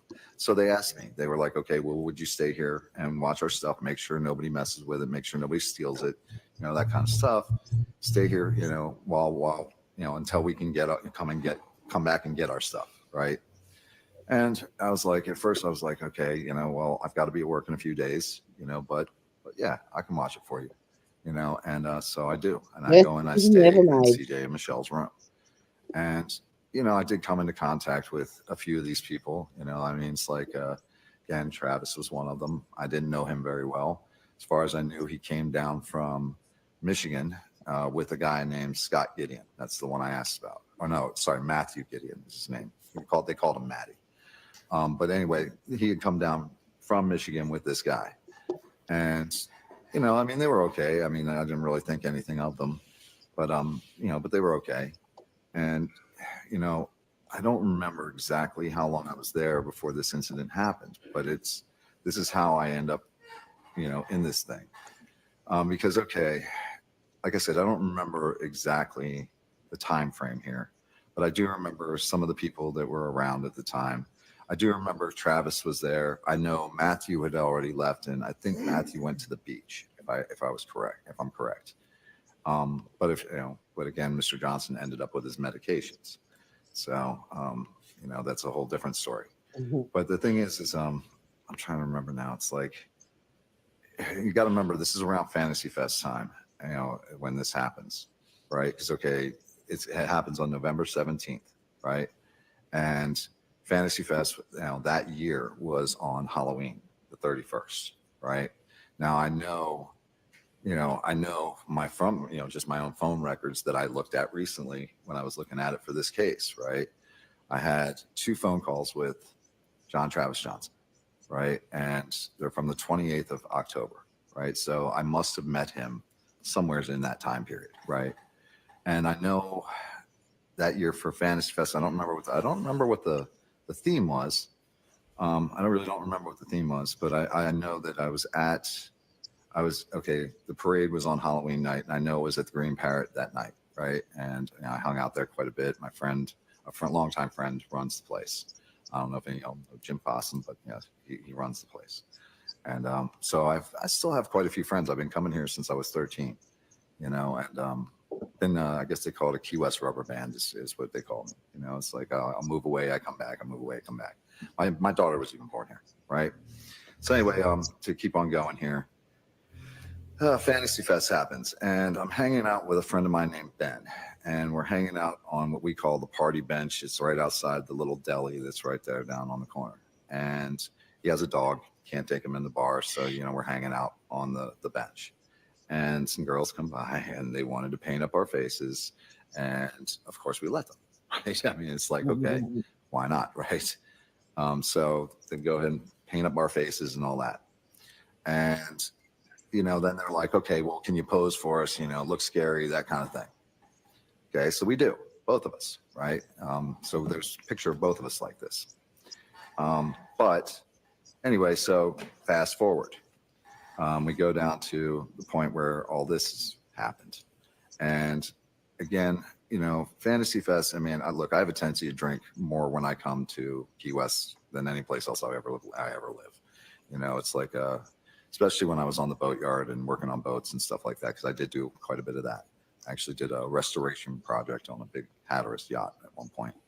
But so yeah, I have a tendency to drink more when I'm down here.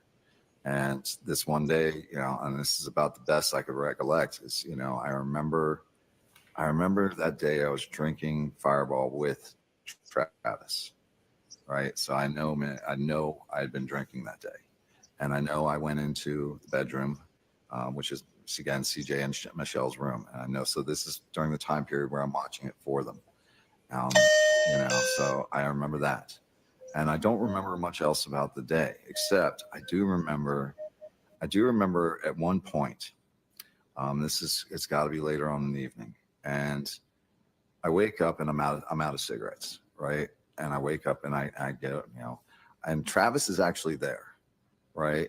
So I go and I walk to Tom Thumb, to get cigarettes, and I go over there to get cigarettes, and I come back, and when we were up at Tom Thumb, right? I remember looking, and I'm like, I could look up, okay, there's the fire stations right there, and then you can see Laurel Avenue where this happened, right? You can see Laurel Avenue from there. And I could see the cop lights up there, right? I could see a bunch of cop lights up there. And I remember saying to Travis, I was like, man, I wonder what happened up there, right? And it's like, and the thing is again, I'm not in dark clothing. I am in shorts. I am wearing sandals. I am wearing, normal people clothes, right? I guess I should say normal for Key West, right? But anyway, yes, and Mr. Mansfield alluded to this. I did have a nice big long OT, and I had, Lord knows I have tattoos when I take off my suit. But the bottom line is I planned on living on boats, and yes, I was living that lifestyle. It's like, I planned on sailing off into the sunset, and just enjoying my life and kind of traveling, so I kind of look like a little savage. I'm not going to say I didn't, it's like, us boat people, we kind of had have a style, I guess. I don't know what it is. And, and yeah, it's kind of a freer way of living, I guess. Anyway, but beside the point. So getting back to that night, I remember looking up down Laurel Avenue and seeing the lights, right? By the time we got back, right? So it's not a very far walk from Tom Thumb to the warehouse. But by the time we got back there were cop cars everywhere. I mean, I'd never seen anything like that on Stock Island, right? I mean, literally you had the FWC, Border Patrol, there's police everywhere, and they're going everywhere, right? And, there's police sirens everywhere. And I remember, we went back inside, and I think Travis did buy like a 12-pack of beer or something like that, right? And we go back inside, and I remember you could see, again, there's a bunch of these cop cars that went down into what they call it Little Haiti there, right? It's a bunch of trailers, and and yes, it's before you get to the Hogfish, right? That road there. And I remember there's a bunch of cop cars that, man, you're going down into that neighborhood, right? And I'm like, damn, I wonder what those guys did. I'm like, whatever it is, they want them bad, so. And I think I said that to Travis. I'm not sure. Oh, and by the way, when we got back, that was the other thing. Big Scott was waiting for us when we got back. I remember that too. Because, okay, I know Travis, he testified that, he had the key to the door. Him and Maury Wilson were the only ones with the keys to the door, right? So, Big Scott was waiting outside for us, right? And because he couldn't get inside, right? He couldn't get in the door, right? So anyway, so we go upstairs, and, and when I saw all that stuff out the window, you got to remember, I'm still a little bit lit. I managed to walk my butt down to the Tom Thumb, but I wasn't going much farther than that. So anyway, so I go from there. And I remember Big Scott and Travis were going to go, and they were going to go hang out on the front porch downstairs and watch the cop cars go by, just see what was up. They're going to drink beer on the porch and watch the cop cars. I'm like, okay, I'm going back to bed, because I was like, I'm not, I'm still not good, right? So I went back in, and I passed out in the bed, right? And was it CJ and Michelle's room, right? So I passed out in there, and from what I understand, again, I can't, I can't really, say, except for I've seen it on video now. I mean, I've seen it on video as far as some of this stuff, but while I was upstairs and I'm passed out in there. This is where, okay, to clarify, when I went to go get cigarettes at Tom Thumb, right, it has to be sometime after the Florida Keys Electric video that you see there, right? It has to be sometime after that. I don't know when, but, unfortunately, that's all we have for video. So I don't know. I just know that, it had to be sometime after that. Because like I said, Travis is already there. So it's like, okay, I know it has to be there. Right. So anyway, so I don't know exactly, you know, what time, you know, I couldn't tell you exactly what time. I do know that, yes, you know, it would have been helpful if we had the video from Tom Thumb. Judge, can I object? Can we come sidebar? Oh, okay, yeah. So, Mhm. And as we all know, there's a bazillion cameras along Laurel Avenue, CBS, Key, Yamaha Key or Key Yamaha or something like that. Yes, we know that because you filmed Yep. them all. so we'll resume with direct examination testimony. So I'm going to, okay, back to, I guess, back to where we are with the story. So again, I'm passed out in bed, and somewheres along the lines, again, the police show up at the house is because, okay, you know, this was told to me by Travis and Big Scott. Objection to hearsay. Okay. We'll sustain the objection. Okay.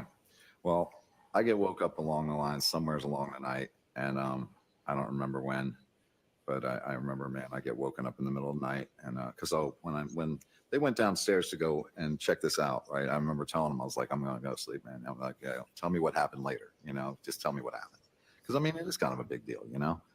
So anyway, so I go pass out, and somewheres along the night, you know, I wake up, man, and Rory Wilson is there, you know, and Travis is there, and Big Scott's there, and you know, I mean, we're drinking, and yeah, you know, smoking some weed, you know, I mean, and you know, as far as crack, I don't remember, man, the crack thing. You know, not too much of it anyway. I mean, I vaguely remember some of it. But you know, but the thing is because you know, I say that because I seem to remember somebody having crack and somebody smoking it, but man, I don't remember. I do, you know, again, at this point, I'm resuming drinking, and I am smoking weed at this time, right? So I'm not, you know, again, I'm refogging my brain at this point. So anyway, so after that, let's see, because okay, like I said, you know, again, I had a tendency around Fantasy Fest. It was usually a couple of weeks worth of partying, man. During Fantasy Fest is usually what it was for me, you know. But you know, I don't remember much, man, as far as the next day. I don't really remember too much as far as that went. You know, I do remember. Okay, this is one thing I do remember. I go because again, it starts. You know, it's been many years, and I can't really tell you guys, man. You know exactly because it has been years, and I'm trying to, you know, my best to remember here. But I do remember. There's a point that comes in there where we have two detectives that show up at the door, right?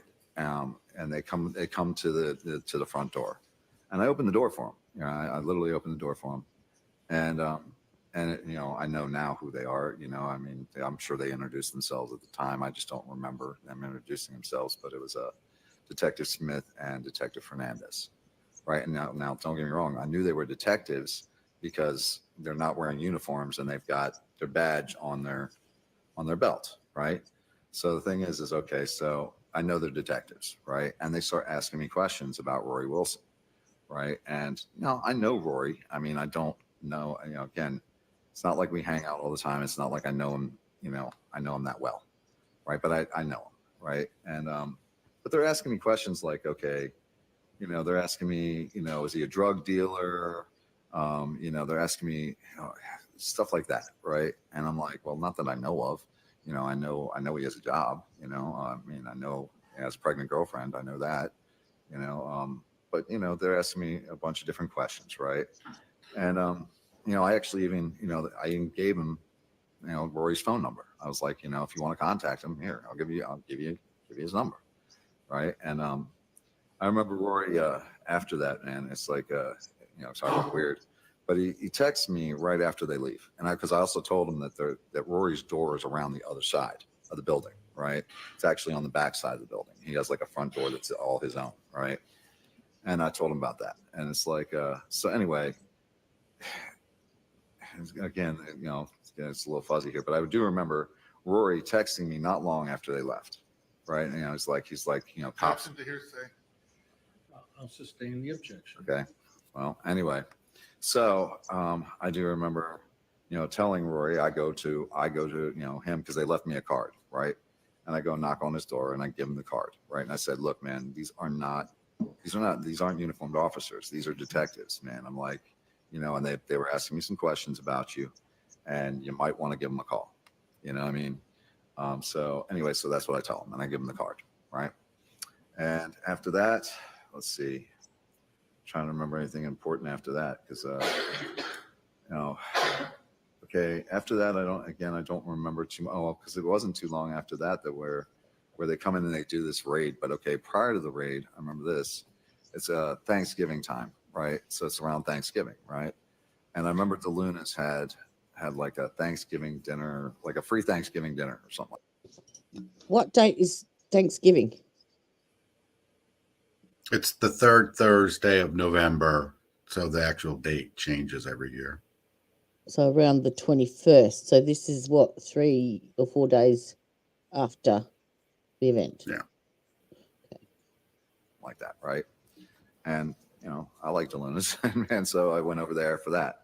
I think this would be the 21st. I would have to say it's the 21st because actually, I know it's the 21st now. Okay, so it's the 21st, right?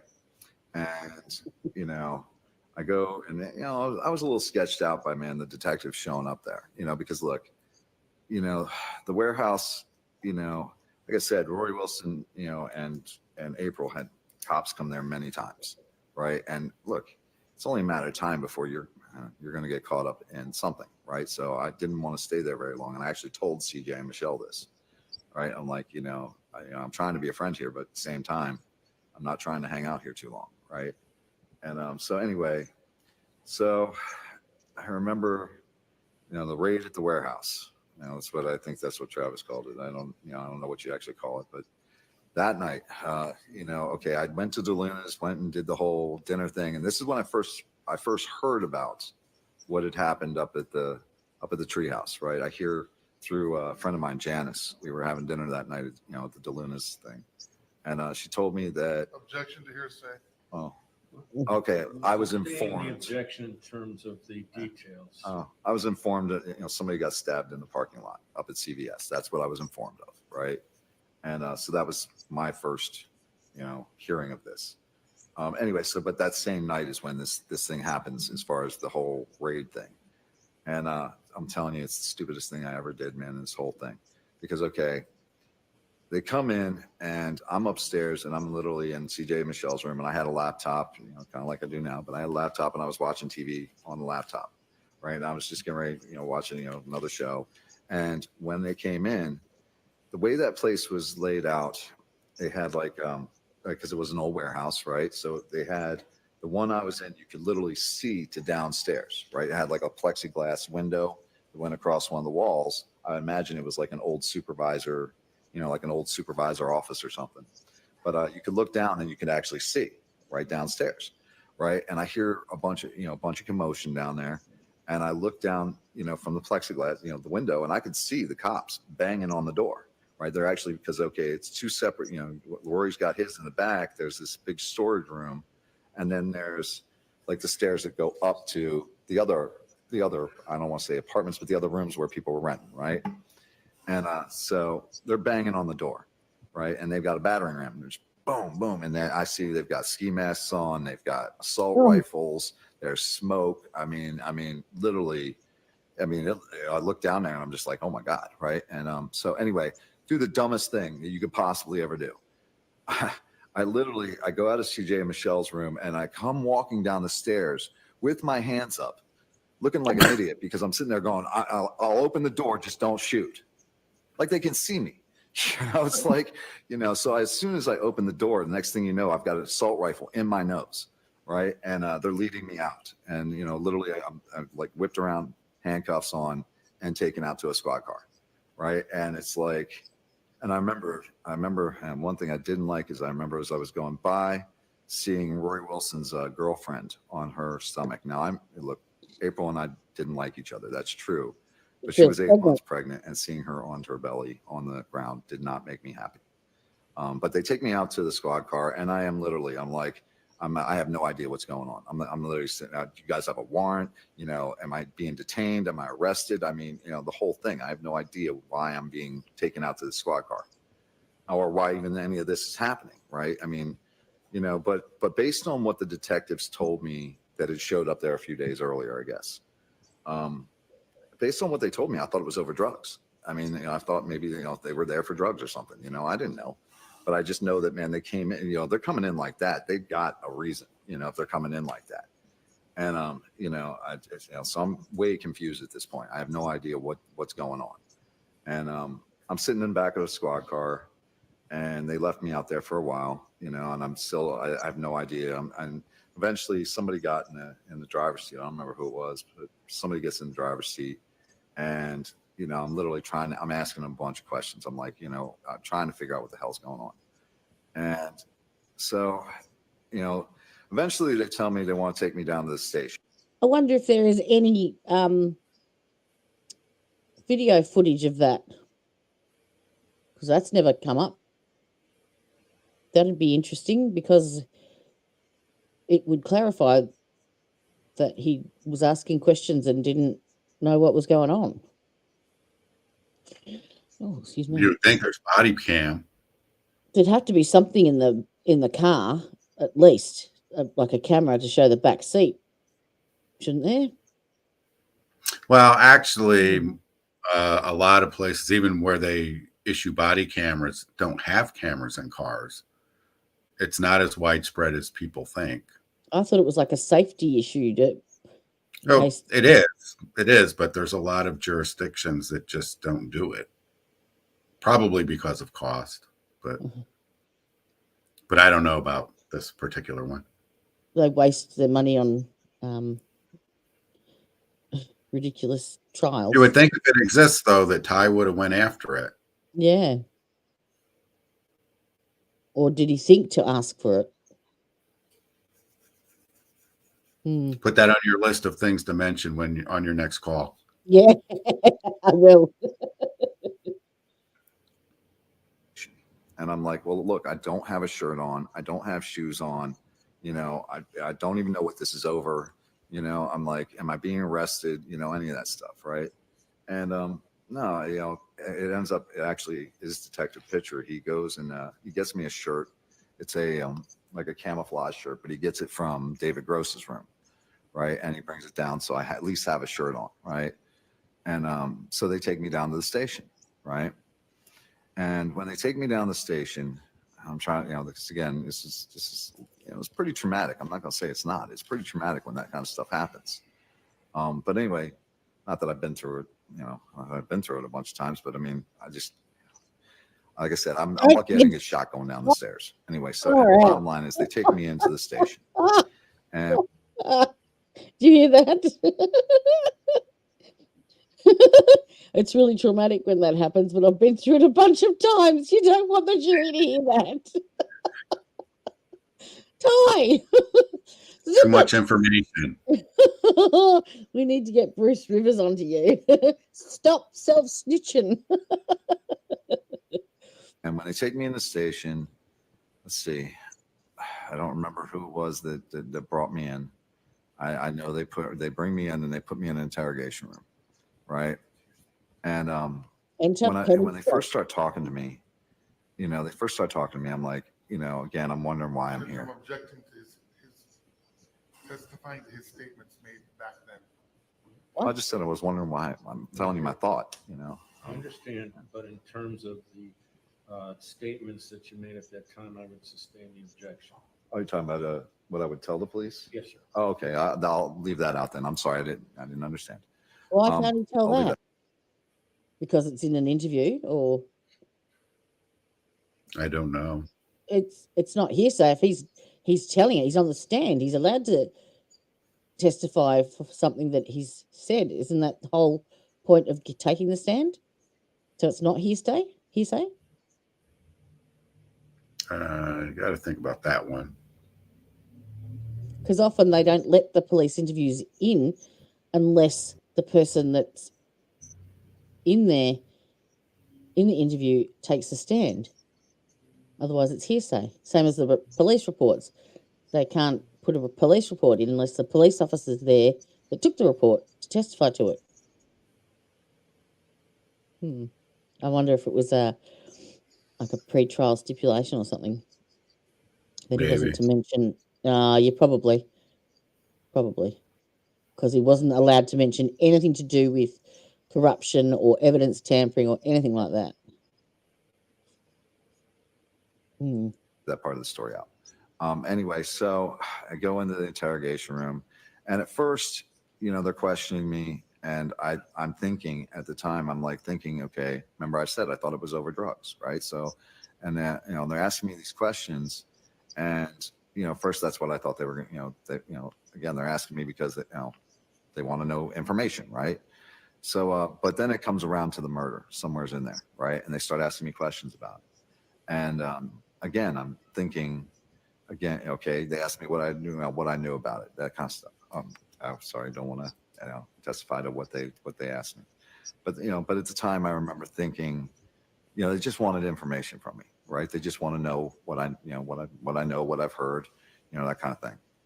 But somewhere along the lines in there, and it became very clear they thought I had something to do with this, right? And I remember. Oh, wait a second, because I'm forgetting about a part here.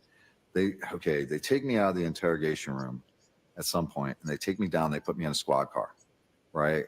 And I'm still in handcuffs, right? So I'm still in handcuffs, but they put me in the squad car, and they leave me down in the squad car for I don't know how long. It had to be like an hour. I have no idea, but I was in the squad car, and then they bring me back up, and they ask me a bunch more questions, right? And like I said, now it's I'm getting this feeling. I'm like, okay, wait a second.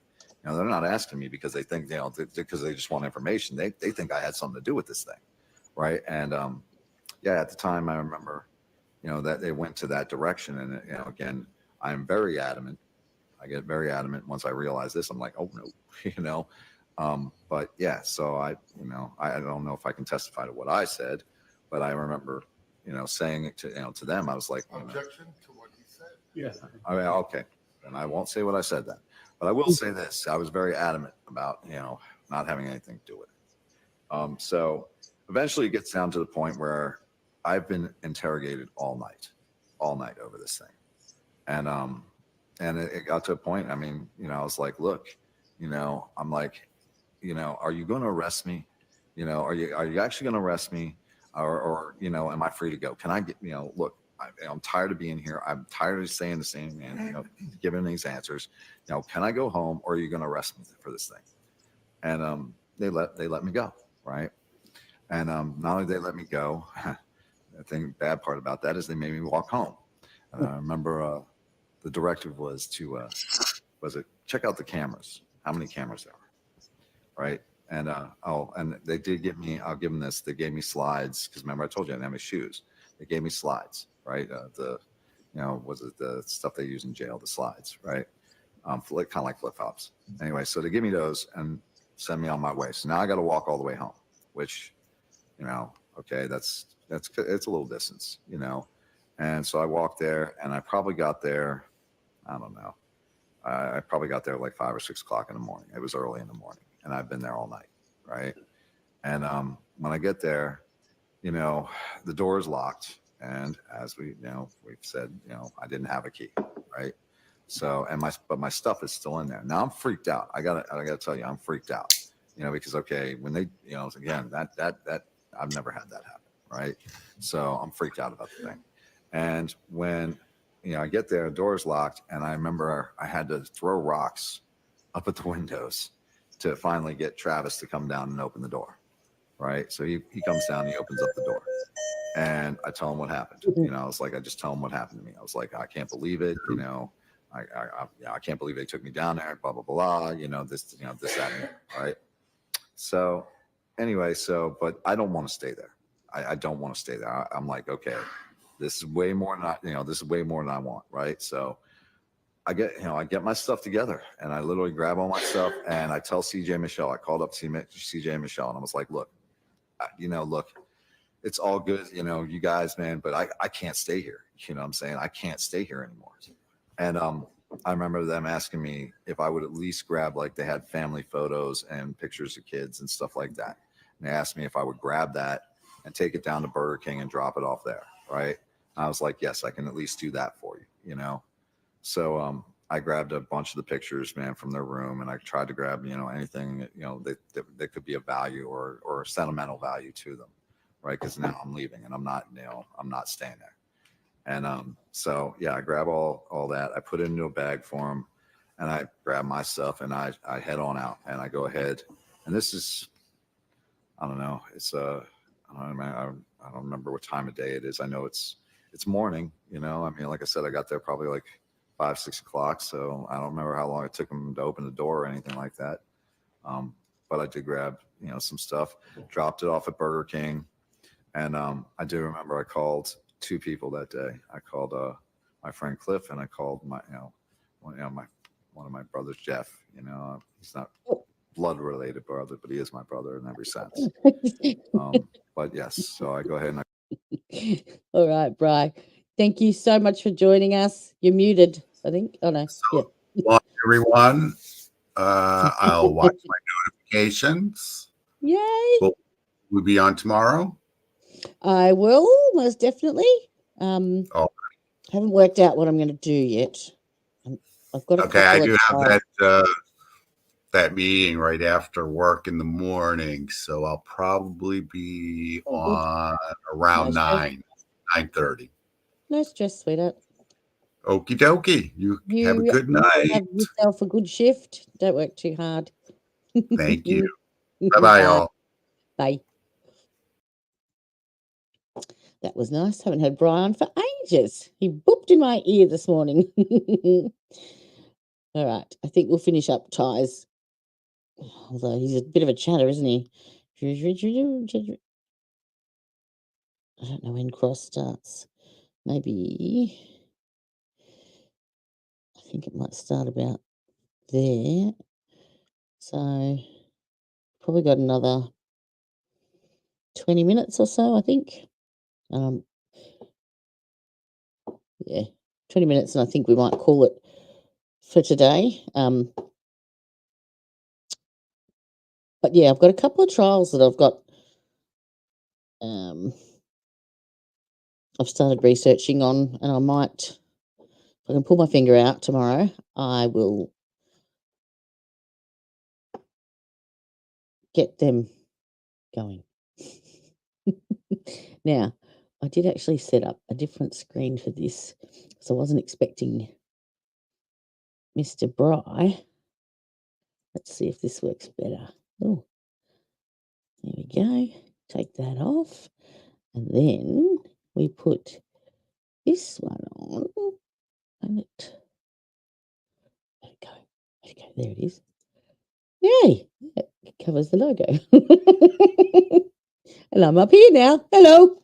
I don't have a life, do I? I call them because I'm freaked out, right? Because I knew when they let me go, I knew that, okay, they let me go, but I got the distinct impression that, man, no, they thought I had something to do with this, and they were, this was not going to be the last time that they talked to me about this. And I was scared. I'm going to tell you, straight up, I was scared. I didn't know what was going on, and I was like, I can't explain to anybody, the feeling, but I was scared. So that's why I called them up, because I was like, look, man, everything everything. To what he was telling these people. Oh, I'm talking about my head. All right. But anyway, in my mind at that point, yeah, everything was telling me, man, it's like, you need to get out of here, right? These people, man, they think you had something to do with this, and but then the other side of me is going, if I take off, they're going to think I did it, So I have this little war going on in my head, and anyway, so I went from Burger King and I started walking down towards Key West, right? Because there's that little bridge and park and stuff there. And I remember as I came across the bridge, there was a couple guys there, and they're drinking off of a liter of Skull or whatever. It's the Rock Gut vodka. And at that point, I was like, yeah, I need one. I was like, you might, So I sat there with them, took a couple hits off that. And I eventually end up down at McDonald's, right?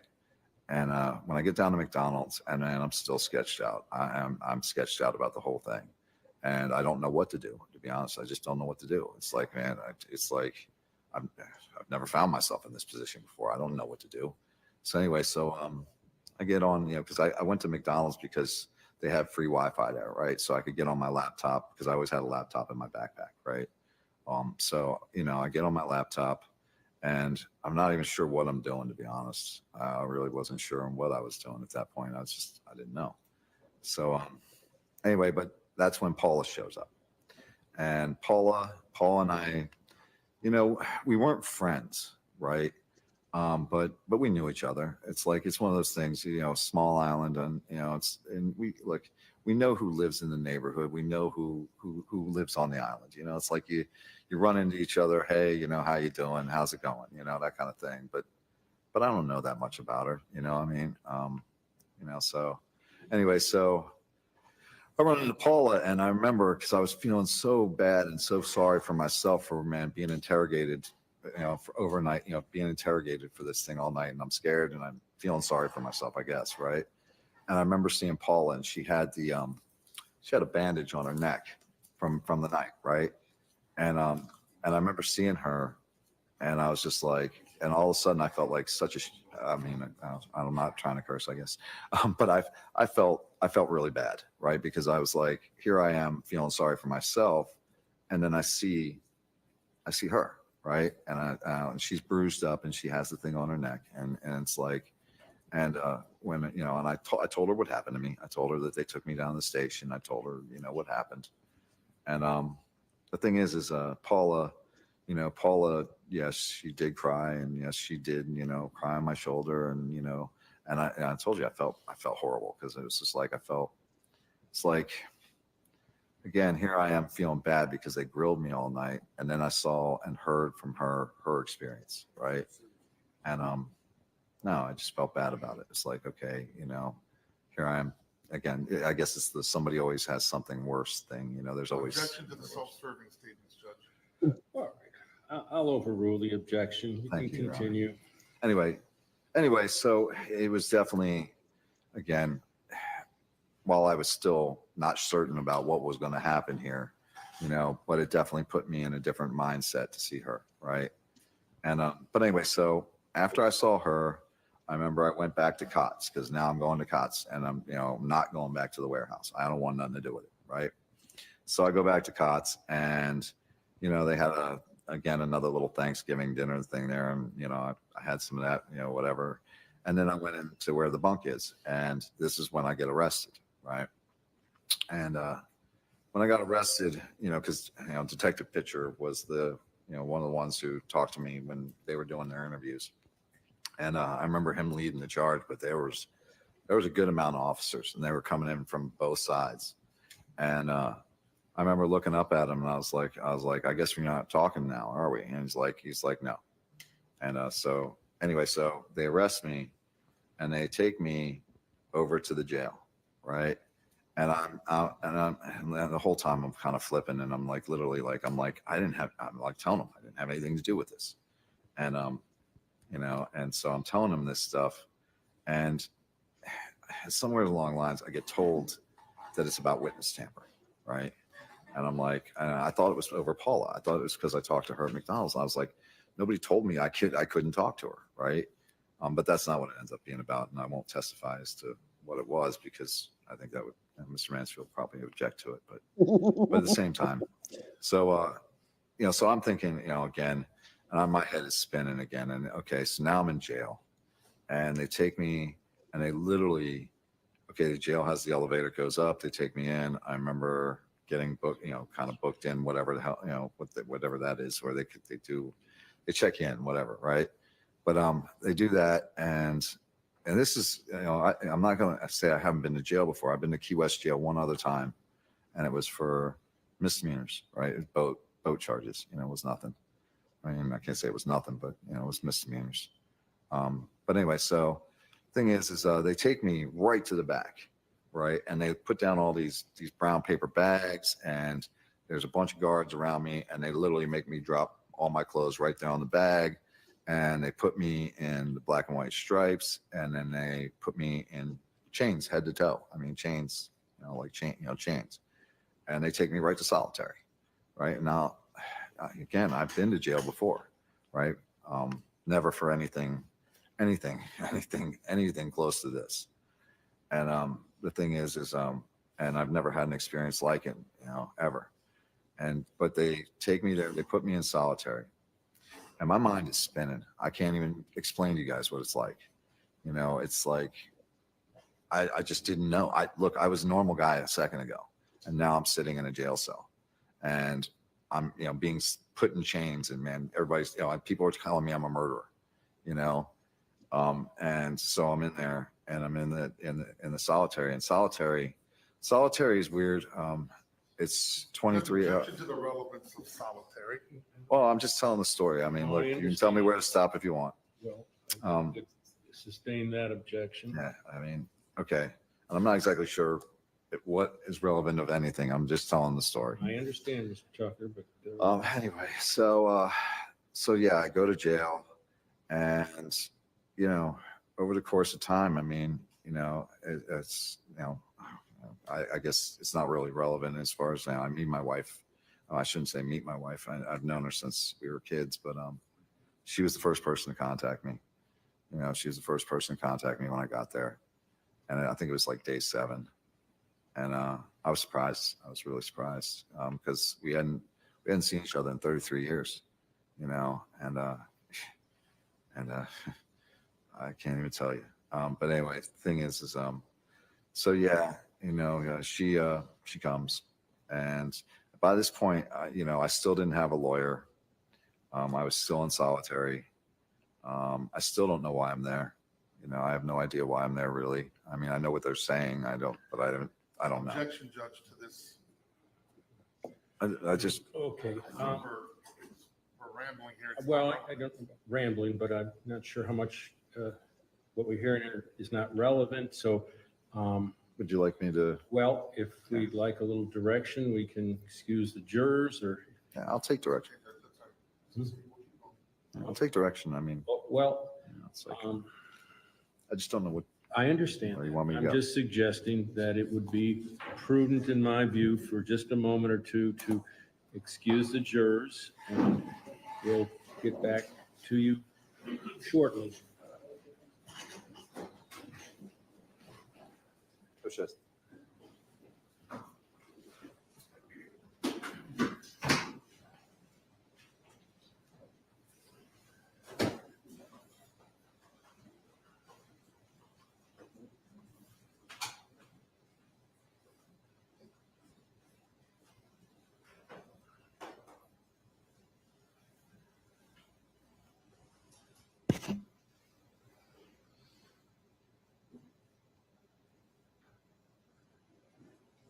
Okay, have a seat. So Judge, I just wanted to excuse the jurors. I mean, not finding fault.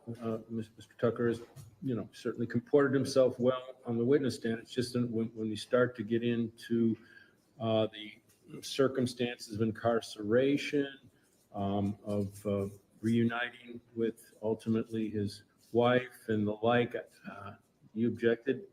That's objectionable. Yes, Judge, it is objectionable. He's courting sympathy from the jury, Well, trying to tell them how horrible solitary is. I mean, it's not relevant to me. I understand.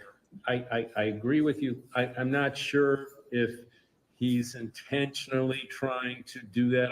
I didn't get that impression. I got the impression he was telling his story. And I didn't attribute any ill motive. I understand the potential effect that it could have. That's why I sustained your objection, and it's why I excused the jurors to try to give some direction so we don't have to keep going back and forth. Very well. So, I mean, I understand he's being allowed to testify in the narrative, but, getting into how devastating this was for him and all the thought process, I mean, what's the purpose of that other than the court? well, Your Honor, I mean, go if I ahead. may.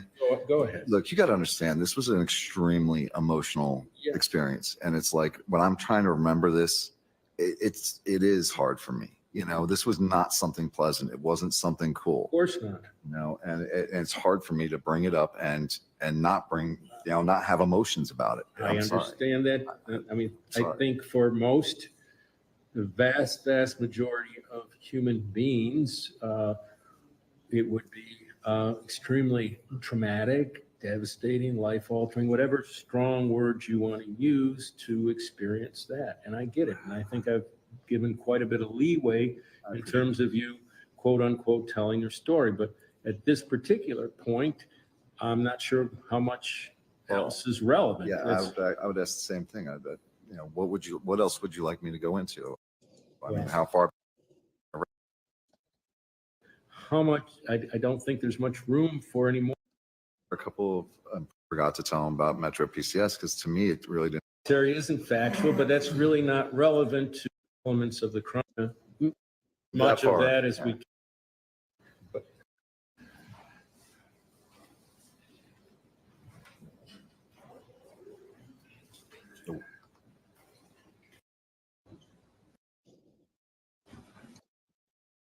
Defendant remains on the witness stand and is going to continue his direct testimony. So you can proceed. Okay, and I was just look, I think we agreed that stopping where story where that part is probably a good idea. But there were a couple of things I forgot in there that happened along the way. I go at one point, and this is before I get arrested.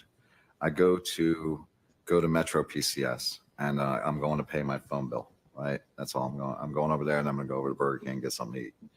And I remember Roy Wilson. He's outside of he's outside the warehouse. And I just happened to be going out, and he asked if he could walk with me. Right, I'm like, okay. Again, at this point, I don't know anything, so it's like I'm like, okay. So we walk over there, and this becomes something later, but I didn't think of anything of it at the time, but we go over there and I pay my phone bill, and but this is before the raid, and that it becomes something later. But the thing is that I just figured that had to be in there just because, again, it does become part of the story. So does the whole Fantasy Fest thing, that becomes part of the story too. Because I think maybe if it gets to the next trial, perhaps a detailed timeline of events so that is not all higgledy-piggledy and everywhere. It's in his head, and he may not be able to. I mean, he can probably keep it on the stand and just refer to it to refresh his recollection, but that might be very handy to have, so that everything is in chronological order, so that the jury knows exactly what happened and when it happened and who was there, and instead of jumping backwards and forwards, because it's even confusing for me, and I've watched it a million times. But yeah, I think he needs to, even an Excel spreadsheet or something, just to jot down the date and a very quick description of what happens and who was involved, and 21st of November 2017, police raid warehouse. Yeah, something like that. And he needs to definitely organise his exhibits and have them all queued up, have his timestamps, be super organised so it flows nice and easily. He can even link those references to his spreadsheet. This is misorganisation OCD here. I guess I can't testify to what those pieces are. I guess I'll save that for my close. But I felt it necessary to tell you about that trip. And then I just want to make sure that we've got everything here, because I don't think there's anything else I can remember from the time period that's actually relevant to the situation. I can't do anything from over here because I'm in Australia, obviously. So, but yes, I think a GoFundMe or something to that effect might be very handy. Other than that, the only thing I can suggest is the eye care gifts and the phone account at the very least, just to take some of the pressure off. I don't know, because I haven't got an American bank account number. I can't even get a text message to verify it. Trying to get if the iCare gifts, because it says icaregifts.com, and you would think that being an online gift place, that wouldn't matter where you are, you can just purchase it and have it sent to the correctional facility. But because the site is run by the correctional facilities, I need an American address and phone number to be able to even register to buy the bloody thing. I couldn't even purchase it. So, yeah, there's not a lot I can do at this end. So I do know that he has access to a tablet, and you can message him, and it's 25 cents a message. But yeah, he's at the moment very depleted in his ability to pay for his phone calls, unfortunately. Now, I can tell you this, because somebody else asked me this not too long ago, and they asked me if I had ever been to the Treehouse before, right? And yes, I've been to the Treehouse 3 times in my life, right? I was there once because when I first got back to Key West, right, I had gotten back and I was coming from Arizona, right? And I get back to Key West, and yeah, rents here are high. Everybody knows that, right? And I saw an ad in the paper, I want to say. I'm pretty sure that's how it happened. But it was Matt. And it's the only time I've ever met the victim, right? It's the only time. And he was renting out the flats on the Treehouse, right, for $350 a month, if I remember correctly. And, you know, and the thing is, you know, I go there to check it out because, like I said, I'm pretty sure it was an ad in the paper or something like that, right? But I go there and, you know, because I'm looking for a place to stay. I just got back, right? So I'm looking for a place to stay. And when I got there, I was like, okay, it's these flats on the Treehouse, and it's built up. It's like a deck on a deck on a deck, I guess. And, you know, I'm looking at that. And then, you know, for the bathroom facilities, it was like a trailer in the back, and it was like a caved in roof, if I remember correctly. And there's a toilet in there, nothing else. Right. And I'm like, for $350 a month, I ain't doing it. Right. I'm just not doing it. Right. But that's not to say that Matt was actually a nice guy. You know, I mean, that's the only time I've ever met him, and he was a nice guy. He was, you know, that's about all. I mean, like I said, I didn't get to know him or anything like that. But, you know, he showed me around, showed me what he had. And I just said no. That's all it was. And the other 2 times I was there was at Todd O'Quinn. I knew Todd O'Quinn. And Todd O'Quinn, you know, we went to the bar a couple times. You know, went down to the Hogfish, and I had a little bit too much to drink or whatever, and you know, I couldn't get all the way back to, you know, either Cots or, you know, I stayed at a couple of different places. But yeah, and I couldn't make it all the way back because, again, remember, this is after the storm. You know, I'm still trying to rebuild. You know, and so anyway, I you know, I remember staying there two nights. Like there's 2 different times, but different times, not 2 nights in a row, but 2 different time periods. And just because I couldn't make it back. And I remember one night, I don't know if Paula remembers, but I remember one night she woke me up yelling at me. But yeah, and it's like, you know, but the thing is so yeah, those are the only 3 times that I've been to the Treehouse. And let's see. And then what was the other one? There was something else somebody asked me not too long ago. I think it's kind of relevant. Trying to remember. It's like, because yeah, that takes care of that. But trying to remember here. Oh no, somebody asked me if I knew Matt, and like I said, I've already answered that question. It was I met him once. You know. As far as anything else, I'm trying to think of anything else that you guys need to know. I don't know. I guess Mr. Mansfield can remind me now. I guess I'll go ahead and turn it over to Cross. Okay, thank you. Is there any cross-examination? Yes, Judge. Is there any cross-examination? Really? So, Mr. Tucker, your story in front of this jury today is you were drunk that day. Yep. Plastered. Yep. You're drinking highballs, red balls, what you call them? Fireball. Fireballs. What's a fireball? I'm surprised you don't know, but okay. I don't know. That's why I'm asking you. No, you're wrong. I was getting ready. I'm answering your question. Fireball is a whiskey, it's cinnamon whiskey. You know, it's very popular. That's why I said I'm surprised. And that's what you drank. That's what you were drinking the day that this all happened. Yes, sir.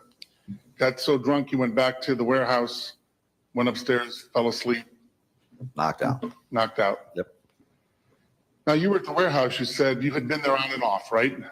Well, not necessarily on and off. I mean, I actually staying there.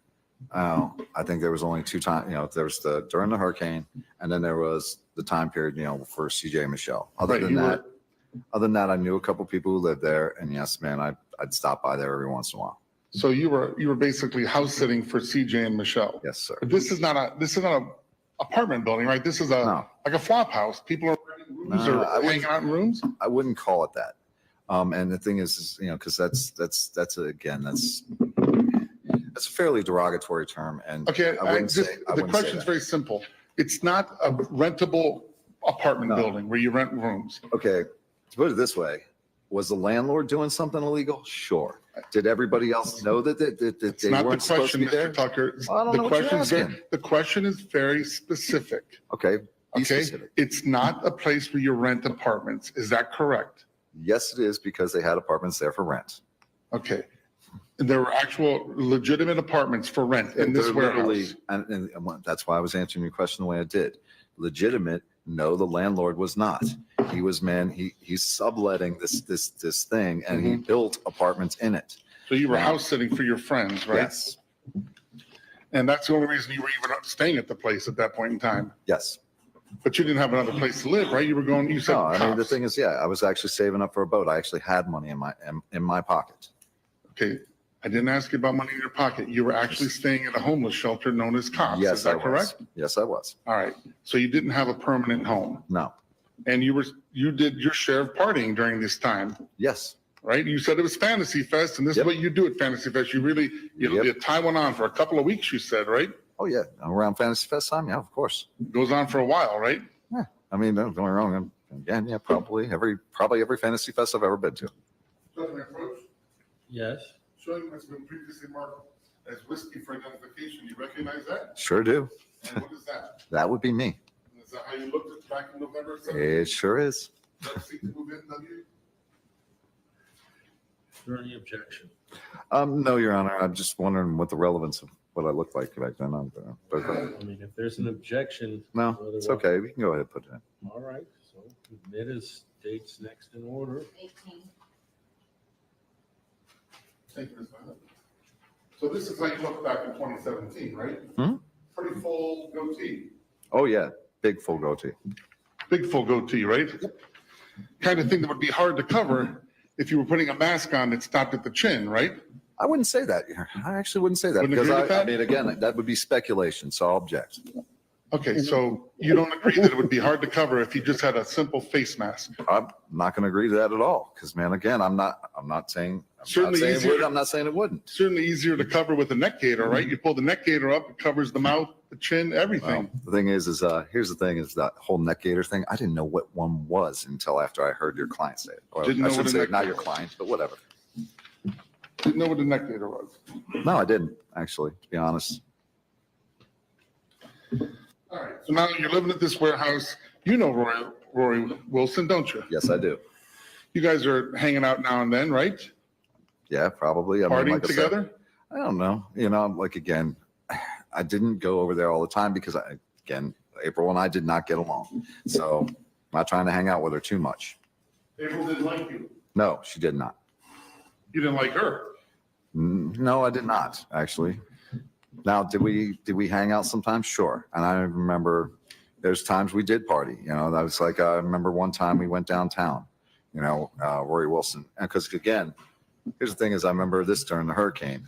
They had was it the hogfish they were Mr. given. Tucker, I'm going to cut you off, sir. There's no question pending. Did you hang out socially or not with April Walker and Rory No, Wilson? April Walker, I tried not to.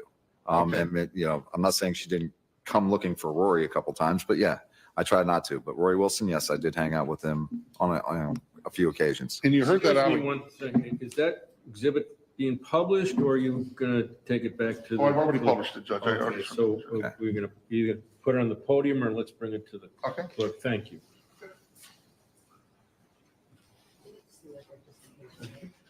Okay, so, Mr. Tucker, so you heard the testimony, right? You heard that there was an allegation that you threatened April Walker. Oh, I've heard that testimony, but testimony wasn't true. So you didn't threaten Oh, no. Wilson's pregnant, 9 Oh, months no. pregnant girlfriend. Oh, no. You No, actually no, no. felt bad for her because she was put on the ground during the Yes, raid. I did. And man, look, even if I don't like somebody, you know, again, seeing them on the ground Mm-hmm. in that position when she's 8 months pregnant, yes, that's not cool. You know, that's bottom line. I didn't like her, but that doesn't mean you put her on the ground in that position. Now, you testified that you went up to CVS with Rory Wilson that night. No, I did not. When did you and Rory Wilson go to CVS and for you To tell to you the get honest smoked? truth, that was put to me by investigators. They said that, but again, I told you I was drunk that day, and I'm sitting there and I tried to remember it, and man, I'm sitting there going, I don't remember doing that. But you just testified to this jury that you went to CVS to get Oh, cigarettes. I went to Tom Thumb Tom to get Thumb, okay. cigarettes, and it wasn't Tom with Thumb. Rory Wilson. It was with Travis. With Travis. Right. You and Travis went. Let's So talk let's about get the story Travis. straight. You and Travis were acquaintances, right? Yes, we were acquaintances. Okay. Travis was staying at the warehouse as well, right? Yes, sir. Matter of fact, you and Travis were both staying upstairs in the warehouse, right? Yes, sir. Yeah, when I was staying in CJ and Michelle's room, yes. Travis was in another room upstairs. Yes, he was upstairs. But you got to remember, he also went to jail. So, I mean, he wasn't there for a second. So, Right? But he came back about a week later, right? to be honest, I don't remember how long it was. I know I was at work when he went to jail. Let me ask you, Mr. Tucker, was Travis there the day of the raid? That's the thing is he wasn't there in the beginning, Mhm. right? Because the man, you know, he wasn't there. Was he there when they took you down and put you in the police car? No, he wasn't there for that. Was he there when they took he you wasn't off there to- for that part of it. At least not that I know of, right? Was he there wasn't when they took you off to jail? Was he there no. So when I went to jail, I was at COTS. And when I went to jail, I wasn't, they didn't grab me from the warehouse. They grabbed me from COTS. The night of the raid, they didn't take you down and then let you go? They did take me down and let me go, but that wasn't taking me to jail. That was taking me down and interrogating me all night. Okay, so the night they took you down to interrogate you, was Travis there when you guys left the warehouse to go down and be Hold on, interrogated? hold on. Let me make sure I'm hearing this correctly. Please repeat the question. The night of the raid, Right, gotcha. when they took you down, not to jail, but to question you. Right, gotcha. Was Travis at the warehouse when you guys left to go to the police station? I don't know. To be honest, I don't know. And how did you 'Cause get to the police station? And now you I were, got they I got took you? there in a squad car in handcuffs. Okay. Now, let's see. You said that while you were after you got arrested, you were in jail and you got reacquainted with an old high school friend of yours. I thought that wasn't relevant. You just testified to it, sir. Okay, well, in that case, yes, I did. I'm going to ask you, just answer the questions if you could. And if there's a relevance objection, you can make it, Thank you. but you don't need to question me. Okay. You said you were in jail Yes. and you got reacquainted with this high Yes. school wife or girlfriend of yours who became your wife. Well, actually, she wasn't my high school girlfriend. She wasn't, she was a friend that I knew from when I was 14 years old. And yes, I hadn't seen her in 33 years. And you guys ended up getting married, right? Yes, we did. And she is actually very wealthy, isn't she? Multimillionaires. What's that got to do with anything? I beg your pardon? Multimillionaires. And you guys are you married today to her? Yes, I am. Going beyond, I'm sorry, but I cut him off of your objection, and Okay, Judge. Well, he just testified about his wife. he mentioned it, and you touched upon within the scope, but I believe Okay. this is beyond the scope. I have no and problem talking about my wife. Okay. I understand, but I do. All right. So now you're not in jail the entire time waiting for your trial, right? No, that's not true. I was in jail for 2 years. And then you actually got out pending your Yeah. trial. $2 million bond. Yeah, now you're on a $3.1 million bond. Let's talk about Paula, your relationship with Paula Belmont. Okay. You just testified that you weren't great friends in the beginning. You just kind of knew of each other, right? That is true. She testified you'd never been to the Treehouse, but that's not accurate, right? Because you testified you'd actually been there 3 times. I don't remember her ever testifying to that, but she may not have remembered it. It was one time. That's it. I thought you said 3 times. You'd been No, there. I've been there 3 times, but Paula, and she woke me up one time yelling at me, Okay. because, man, I wasn't supposed to be there. Apparently, I don't know. But, man, the thing is, she woke me up and she was yelling at me. I don't even know if she remembers it. And now describe your relationship with Paula today. Paula's one of my best friends. One of your best friends. Yes. All right. I'm going to show you what's been previously marked for identification. There's a deposit, 2 photos, Sierra 1 and 2. Do you recognize these photos? I sure do. What do they depict? They depict me and Paula at the hospital when I'm trying to make her feel better and making funny faces at the camera. When were these shots taken? Very recently. Judge, at this time, I need to move in states exhibit S for identification. Any objection? Nope. All right, admit S, 19 A and B. all right.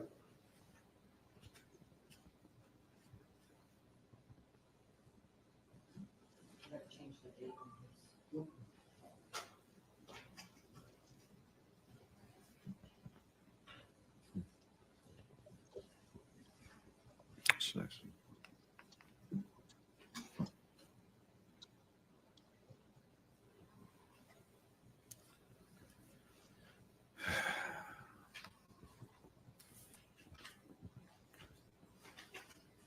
Thank you. So you said these were taken recently, like in the last 2 weeks? Actually, you want to know exactly which day?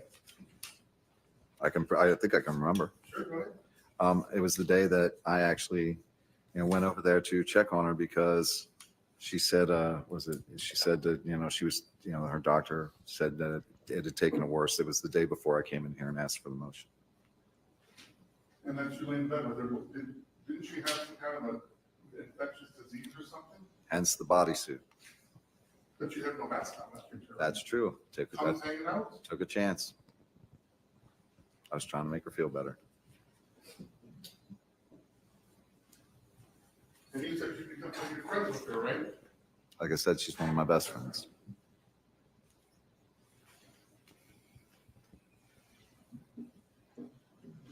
Well, what's changed? Now you said you were not always friends and now you're best friends with her. What changed? Well, I don't know if you know the story of how that happened, but I'll go ahead and tell it to you if you want me to. Sure, go ahead. Okay. Paula was a victim in the crime, right? And now I am an accused murderer at that point, right? And here it is when this all happened, that makes it so that I can't talk to Paula, right? I'm not allowed to communicate with her. That makes sense, right? They had a protective order that immediately went in and I couldn't talk to her. Paula, she gets diagnosed with COPD, right? And Paula, she actually files a motion with the court, right? Because she wants to, and she goes on the press and she starts saying this on the press, right? She wants to apologize to me for her role in anything that they've done to me. That's what she says. So she's and the judge apologizing to you. She wants to. She can't talk to me, right? So she wants to. Now you're aware in the beginning she couldn't ID the second person, right? Look, I'm aware in the beginning. Very simple question. You are aware, yes or no, that in the beginning when she was first spoken Mr. to, Mansfield. she could not. Mmr. Tucker, You're listen to asking me the to question, remember okay? 6 years ago, and It's a then very what, simple and what I question. thought then. Are you aware? Gentlemen, let him finish the question and you can answer. Yeah, let me answer it. Okay, but he hasn't finished the question. Okay. Go ahead. Ask away. Thank you. Very nice. Are you aware that 6 years ago when she was first interviewed by the police, she could not ID the second person? Are you aware of that? Yes or no? I'm going to tell you, I'm aware that she could not positively ID the second person, man, when this first happened. No.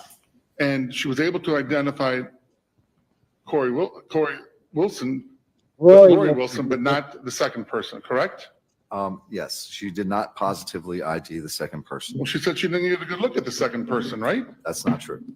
She said that she was focused on Now Roy you're- Wilson at the time, and I that object, Your the Honor. second person, I object, Your Honor. she He's couldn't get a asking me look to go at. what I know from video and what I know from police reports now.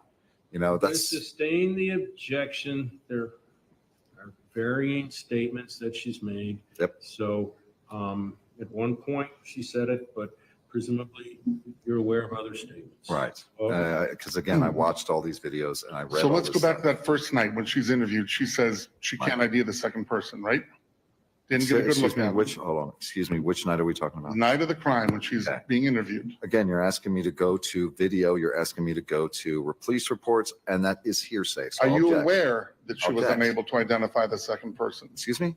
Are you aware she was unable to identify the second person At which time period? the night of the crime? Again, you're asking me to go to police reports, you're asking me to commit hearsay. Simple question, sir. So objection. Okay, I'm going to overrule that objection. Okay. It's just your awareness Okay. of one My point in awareness- time and one statement. My awareness at the time, right? And if I can, and I'm going to have to remember this because the Lord knows I've gone over this a million times. So I'm going to have to think about my memory here. At the time, as far as even any statements by Paula, hold on a second. Because, okay, I was in jail when this first happened. I'm asking you, Right, no, as you sit here, sir, Mr. you're asking me to Tucker, I'm remember. asking you as you sit here today, not where your mind was back then, as you sit here today. Okay. As I sit here today, Are you aware that she could not ID the second person And on the you're night asking- it happened? okay, and you're asking me to commit hearsay. I don't believe that's the case. So you Oh, okay. can answer it. And Okay. remember, you'll have the opportunity Okay. for re- As Mr. I Tucker, sit Mr. here Tucker, today. Just let me Oh, sorry. finish. You'll have the opportunity for redirect. Okay, thank you. So if you, after this is finished, want to elaborate on certain things, you may. But in terms of succinct answer to this question, you do Yeah. need to give. I'll give you a succinct answer to this question. Okay, it depends on the time period as far as Paula. As today, I could definitely tell you that different time periods, she said different things. I can say that. And you're aware that the very night it happened, she did not identify the second person? The very night it happened, again, that's the only reason I would even remember this right now is because we've been going over it recently. Correct. And I'm going over it, and she had varying statements at that point. Well, you're certainly aware that at the perpetuated testimony, Yes. she was able to say it wasn't you as the second person, I'm- right? I'm also aware that she was, again, coerced into making statements by police. So, okay, Didn't ask you about that, sir. Very simple question. well, if you're You were going to aware- lead me. if You you're are gonna lead me- aware that during her perpetuated testimony that you sat and watched, Yes, you observed her adamantly Yes. stating it was Yes. Tucker's not the second guy, right? yep, I sure did. That was 4 years after the crime was committed. That was 4 about years. 3 years. That was 4 years after the crime was committed. Well, September of 20 would be Yeah. about 3 years, right? Okay, somewhere in there. But here's the thing. And there's no question pending, sir. I'm asking the questions you're Okay. answering, Go ahead. okay? That's Go. how this works. Okay, go for it. Ask me another question. I'll take any ones you got. Great. Good to hear it. That's why I put myself up here. Now, she testified that she had talked to your wife through Facebook. Did you also communicate with her through Facebook? No, I was not allowed. So you never had any communications with her? No, not on Facebook at that time. Have you had any? You saw her at McDonald's after the crime, right? Yes, but I was not under arrest at that point. I was not under a protective order at that point. Okay, but when you saw her at McDonald's, you guys had a conversation there, right? Yes, we did. And did you tell her anything about the crime when you saw her at McDonald's? I told her what had happened to me about the police interrogating me. And she did ask me some questions. I remember that. And I remember answering I know. different questions No. as she asked. I remember He was making my blood boil.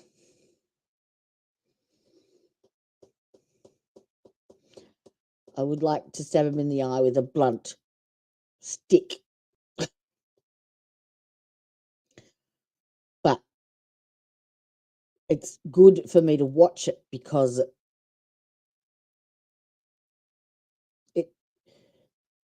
it shows me how Mansfield can rattle him. And I don't know if he's got access to any of these to this trial so that he can rewatch it himself, but it would be good for him to see the tactics that he's using and how it's getting to him and it's flustering him, and therefore he'll be able to be stronger and more focused, and just because Mansfield's insinuating that he and Lauren obviously paid Paula off.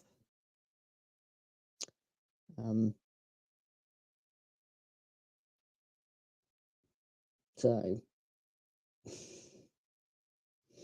but what he's got to focus on is that there is no evidence of that because it's not true. So if he can, I don't know, my brain's just going 100 miles an hour with this a-hole. She told me her experience. She told me how horrible it was. I remember, like I said, sitting there feeling like, you talk about feeling. And the next thing is he goes to, well, he's insinuating here, because Ty knows about the DNA results on the knife when he speaks to Paula. And Mansfield's insinuating the only reason that he would know that is if he was involved in the crime. But it was actually told to him by Penny Phelps in one of the interviews. Now, if Ty had been able to bring that in at some point, or even have subpoenaed Penny Phelps to the stand to testify to that part of the interview, then this would wipe this whole rubbish off. And unfortunately, he didn't ask Paula when he was questioning her, have I paid you any money, or has Lauren paid you any money since or before the trial, and nip it in the bud before it gets anywhere near this point, because it's all speculation. So if he can nip those speculative arguments in the bud before then Mansfield's got nothing to argue. Does that make sense? God, not sorry for somebody. That's the wrong way to say it. So you but communicated whatever. with, is it fair to say you communicated with her at McDonald's? Yes. Now, is it your testimony today that you've not communicated with her directly at all from that moment until today? No. When did I Okay. say that? So tell us about those communications. You said you weren't allowed to Okay. talk to her, right? Yes, sir. And I Okay. also said And when did that end? I also said she filed a motion with the court to be able to talk to me. And that, yes, she was going on the press saying these things, that she wanted to apologize to me. Judge Jones granted that motion, and you she had was allowed to communication. talk to me. And And then that's when, and now we you've are. had general communication. So that motion should have been brought into evidence. That motion should have been brought into evidence, and he couldn't be arguing this. Paula could have testified to that.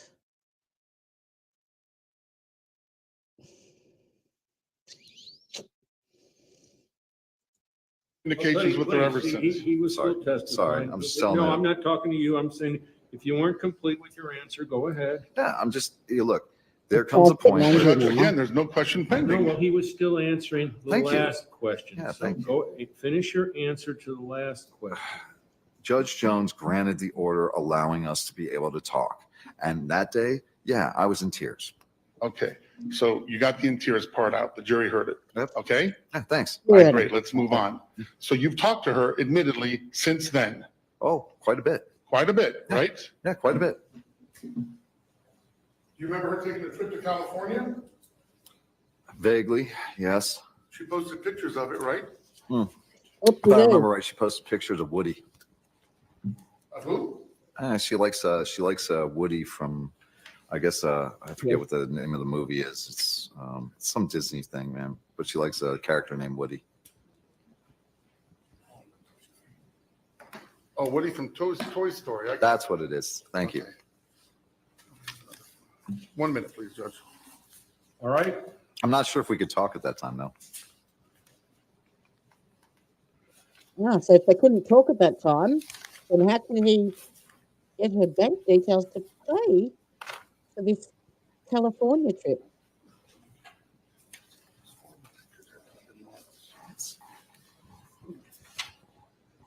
And why didn't they subpoena Lauren at the time to testify that no, they didn't. She didn't pay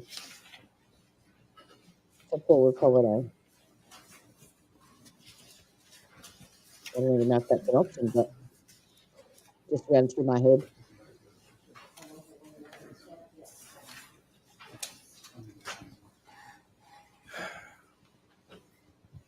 Although they were married here, so I don't think a wife can be called to testify. Find it. Can't remember. You know, spousal privilege or something. When she's not I'm sorry? testifying against her husband, she's testifying Not Paula. necessarily. Just checking. That's fine. I'm- He's certainly going to give you an opportunity, and then, go from there. Thank you. Yes. Mr. Tucker, showing you Mr. Mark's Tango 1 through 5 composite. Okay. Recognize these photos? Yes, they're from Paula Belmont's Facebook page, and the thing is, I don't think we were talking at that time, How do you know her from her Facebook page? because I've seen her Facebook page. Since then, So do you remember seeing these on her Facebook page? Yeah, I don't understand the relevance of them. So at this time, I seek to move in what's been previously marked as Tango 1 through 5. Okay, is there any objection? Again, I'd like to know the relevance of the pictures.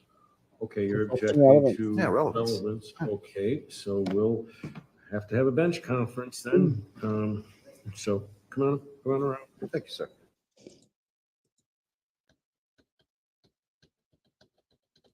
this is nearly done.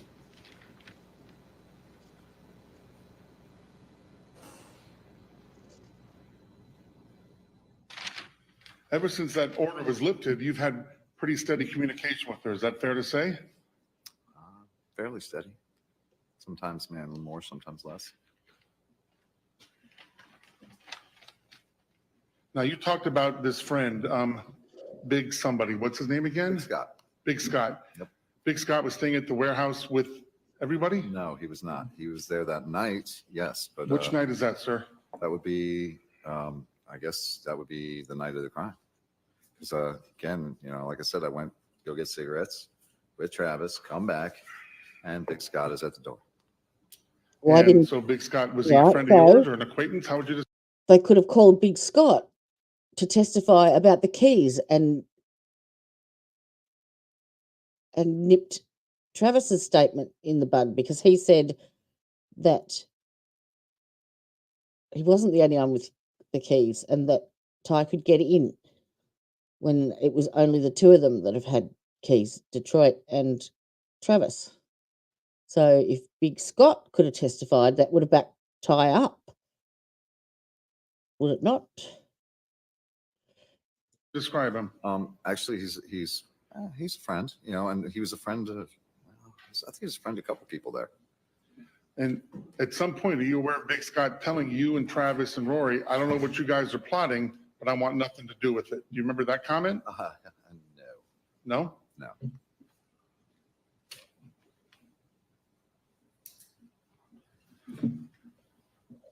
When did you first learn that Mr. Bonnett had been murdered? I told you that already. Okay, but you need. I didn't. Well, actually, I shouldn't say I knew Mr. Bonnet got murdered at that point. At that point, the first time I heard anything about what had happened at the Treehouse, and it wasn't even the Treehouse. Where they told me somebody got stabbed in the CVS parking lot. That's the first time I heard about it. Chinese So whispers. the way you heard about it, the stabbing Yes. was alleged to have happened in the Right. CVS parking lot. Right. The next time I heard about it, I was at the police station. Is that when you found out it was actually at this Treehouse location? Yes. And that's when you were talking to Detective Pitcher, right? That would be Detective Pitcher, Danielle Malone, and Mhm. Captain Phelps. Now, at some point, didn't you tell Detective Pitcher what you told this jury today, that you were not involved and that you were sleeping off, you were drunk and sleeping it off or something? Yeah, I told him, man. I told him the same thing. I couldn't remember much, man, from the night. And yes, I remember passing out. I remember waking up Right. because I needed cigarettes, and I went to the Tom Thumb, and Travis went with me. And that's what you told Detective Pitcher, correct? Yes, it is. And you even told Detective Pitcher that just ask Travis, he'll back you up, right? I thought so. I didn't know anything was wrong. All right. Well, Travis didn't back you up, did he? No, 'cause No, he's he a liar. didn't. Travis there's came a clean good and reason. Gotta know gave who you a know. statement to the police, didn't he? Yes, he did. And, Okay, you know, it's just a again, yes, no? okay. Yes, he Need your did. commentary on it. Yes, he did.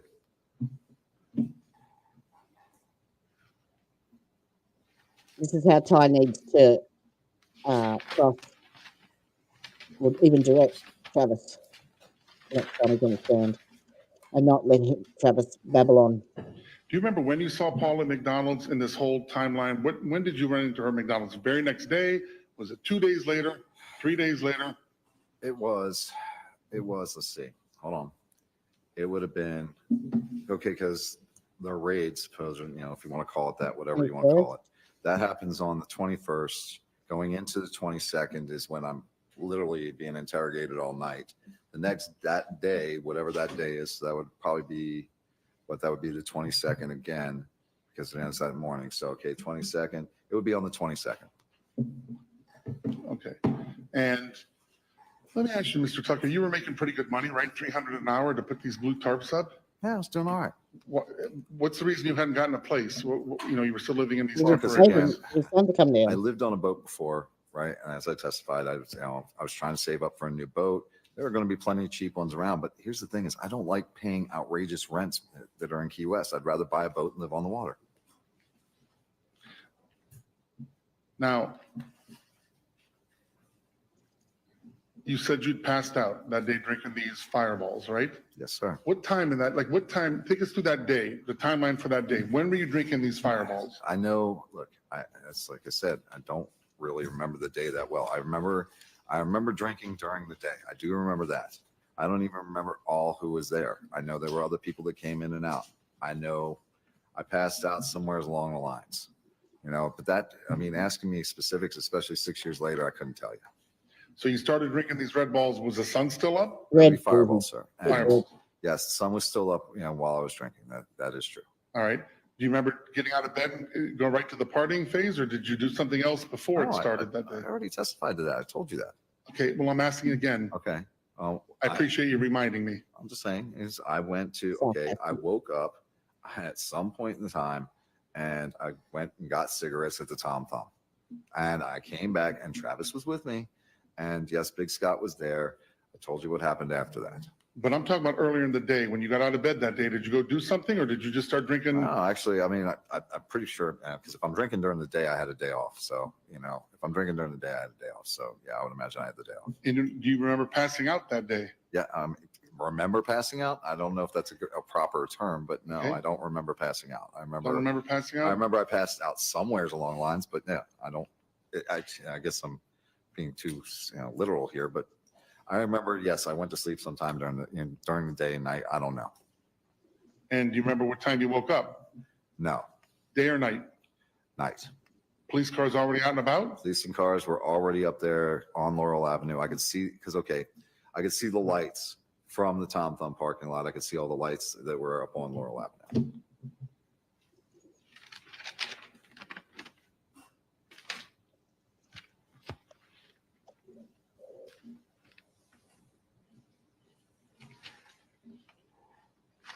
Do you know how many times Mr. Bonnett was stabbed?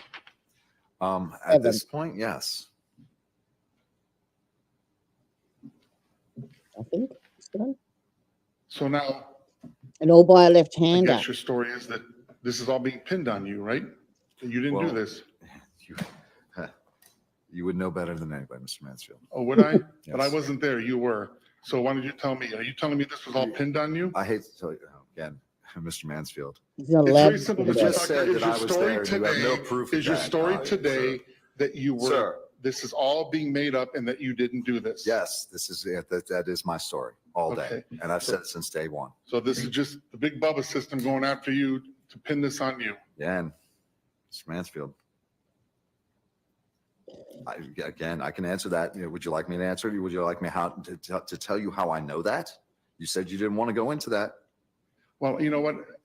Let's not go into that because I'm pretty sure what your opinion is has no factual basis to it. Really? So in other words, this is your theory that this is all being pinned on you by the big Bubba system. Your Honor, I would object unless he wants to let me go into the things he Open doesn't want. the door. I'll sustain that last question as argumentative. I have nothing else. All right. Right. So now you may conduct redirect in the same fashion, but just remember it's within the scope of the cross. We're not, all right? So clarify Thank you. all of those points. I don't even know if I want to read. I don't know. Well, what I you want don't to read. have to. I'm just trying. Let me think about what All Mr. right. Mansfield just asked me All right, because take a I was moment. kind of getting blasted there. If you need a moment, take a moment. Thank you. It's not mandatory redirect, No. it's just if you want the opportunity. Right. Again, as again, I think I would like to address that last thing there, but I mean, yes, I do know that I'm being set up yes, I'm being set up for this because I'm here.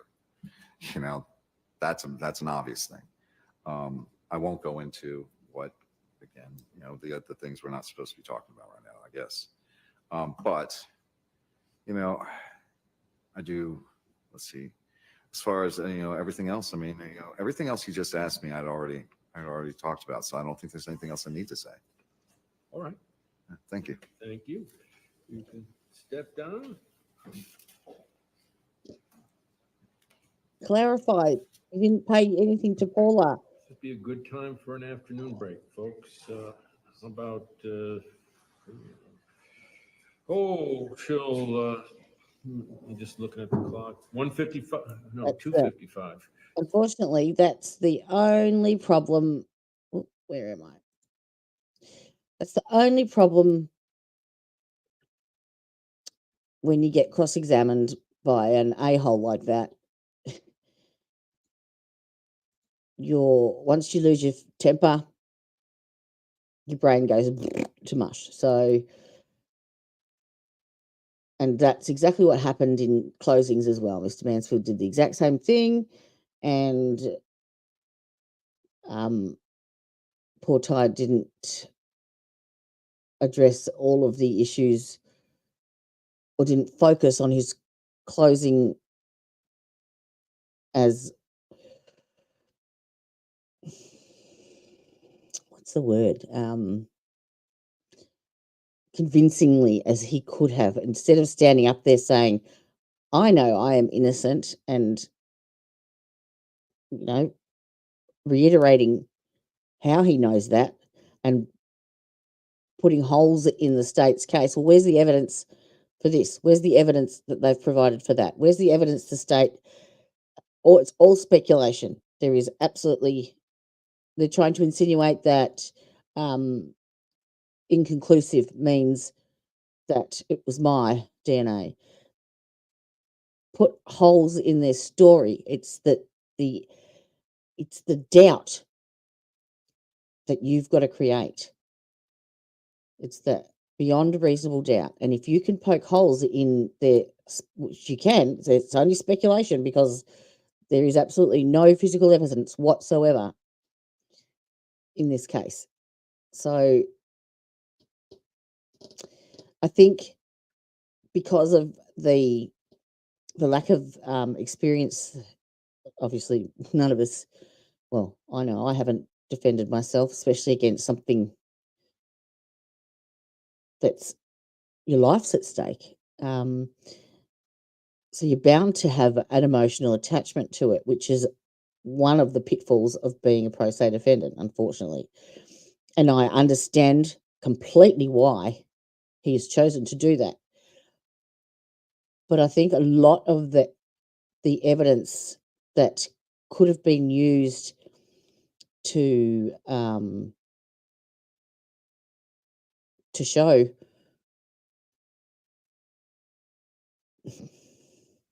the state's, all the stuff that could have possibly been brought in to blow the state's case apart, I think was lost in the pre-trial stuff because he didn't know the process or how to bring that evidence in, so it never got allowed. Whereas he knows the process now, and he even stated on the call the other day that the winning of a trial is not only to prove beyond reasonable doubt, but to win the pre-trial motions, because that's where the rules and the boundaries are laid. So if he can expand those boundaries to include all of the stuff that he needs to for the next trial, then it's all there at hand, ready to go. And that's, I think, what is in his head now, and that's his plan moving forward. And it sounds like a smart move to me. So I'm hoping that whilst this was a horrific thing to go through, that it has been a really good learning tool for him. And it will put him in good stead for the next one. Hopefully there's not a next one, but if there is, he'll be going in there with guns blazing. So there is the next hearing is, I think, either the 13th or the 15th of October, and that's to address the motion to dismiss the judge, and possibly address another couple of motions that Ty has submitted. So we that won't be televised, that won't be live streamed. We'll be able to have a look at some of the court documents, whatever they upload 3 or 4 days later, and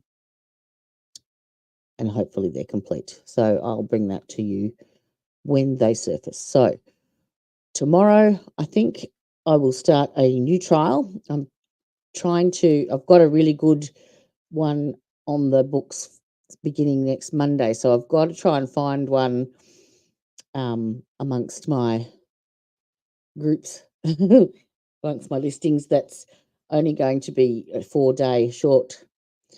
And a lot of the ones that I've got are going to take a little bit longer than that. So I'll go through them and I will bring something new to the table tomorrow. All right. Thank you very, very much for joining me again. It's been lovely having you here. To all those in the chat, thank you. To all those of the replay crew, thank you. Thank you, Bri, for joining me today. That was lovely. Surprise. Thank you very much. And I shall see you all on the morrow. Don't be good. See you, Kelly. Thanks, Dylan. Bye-bye.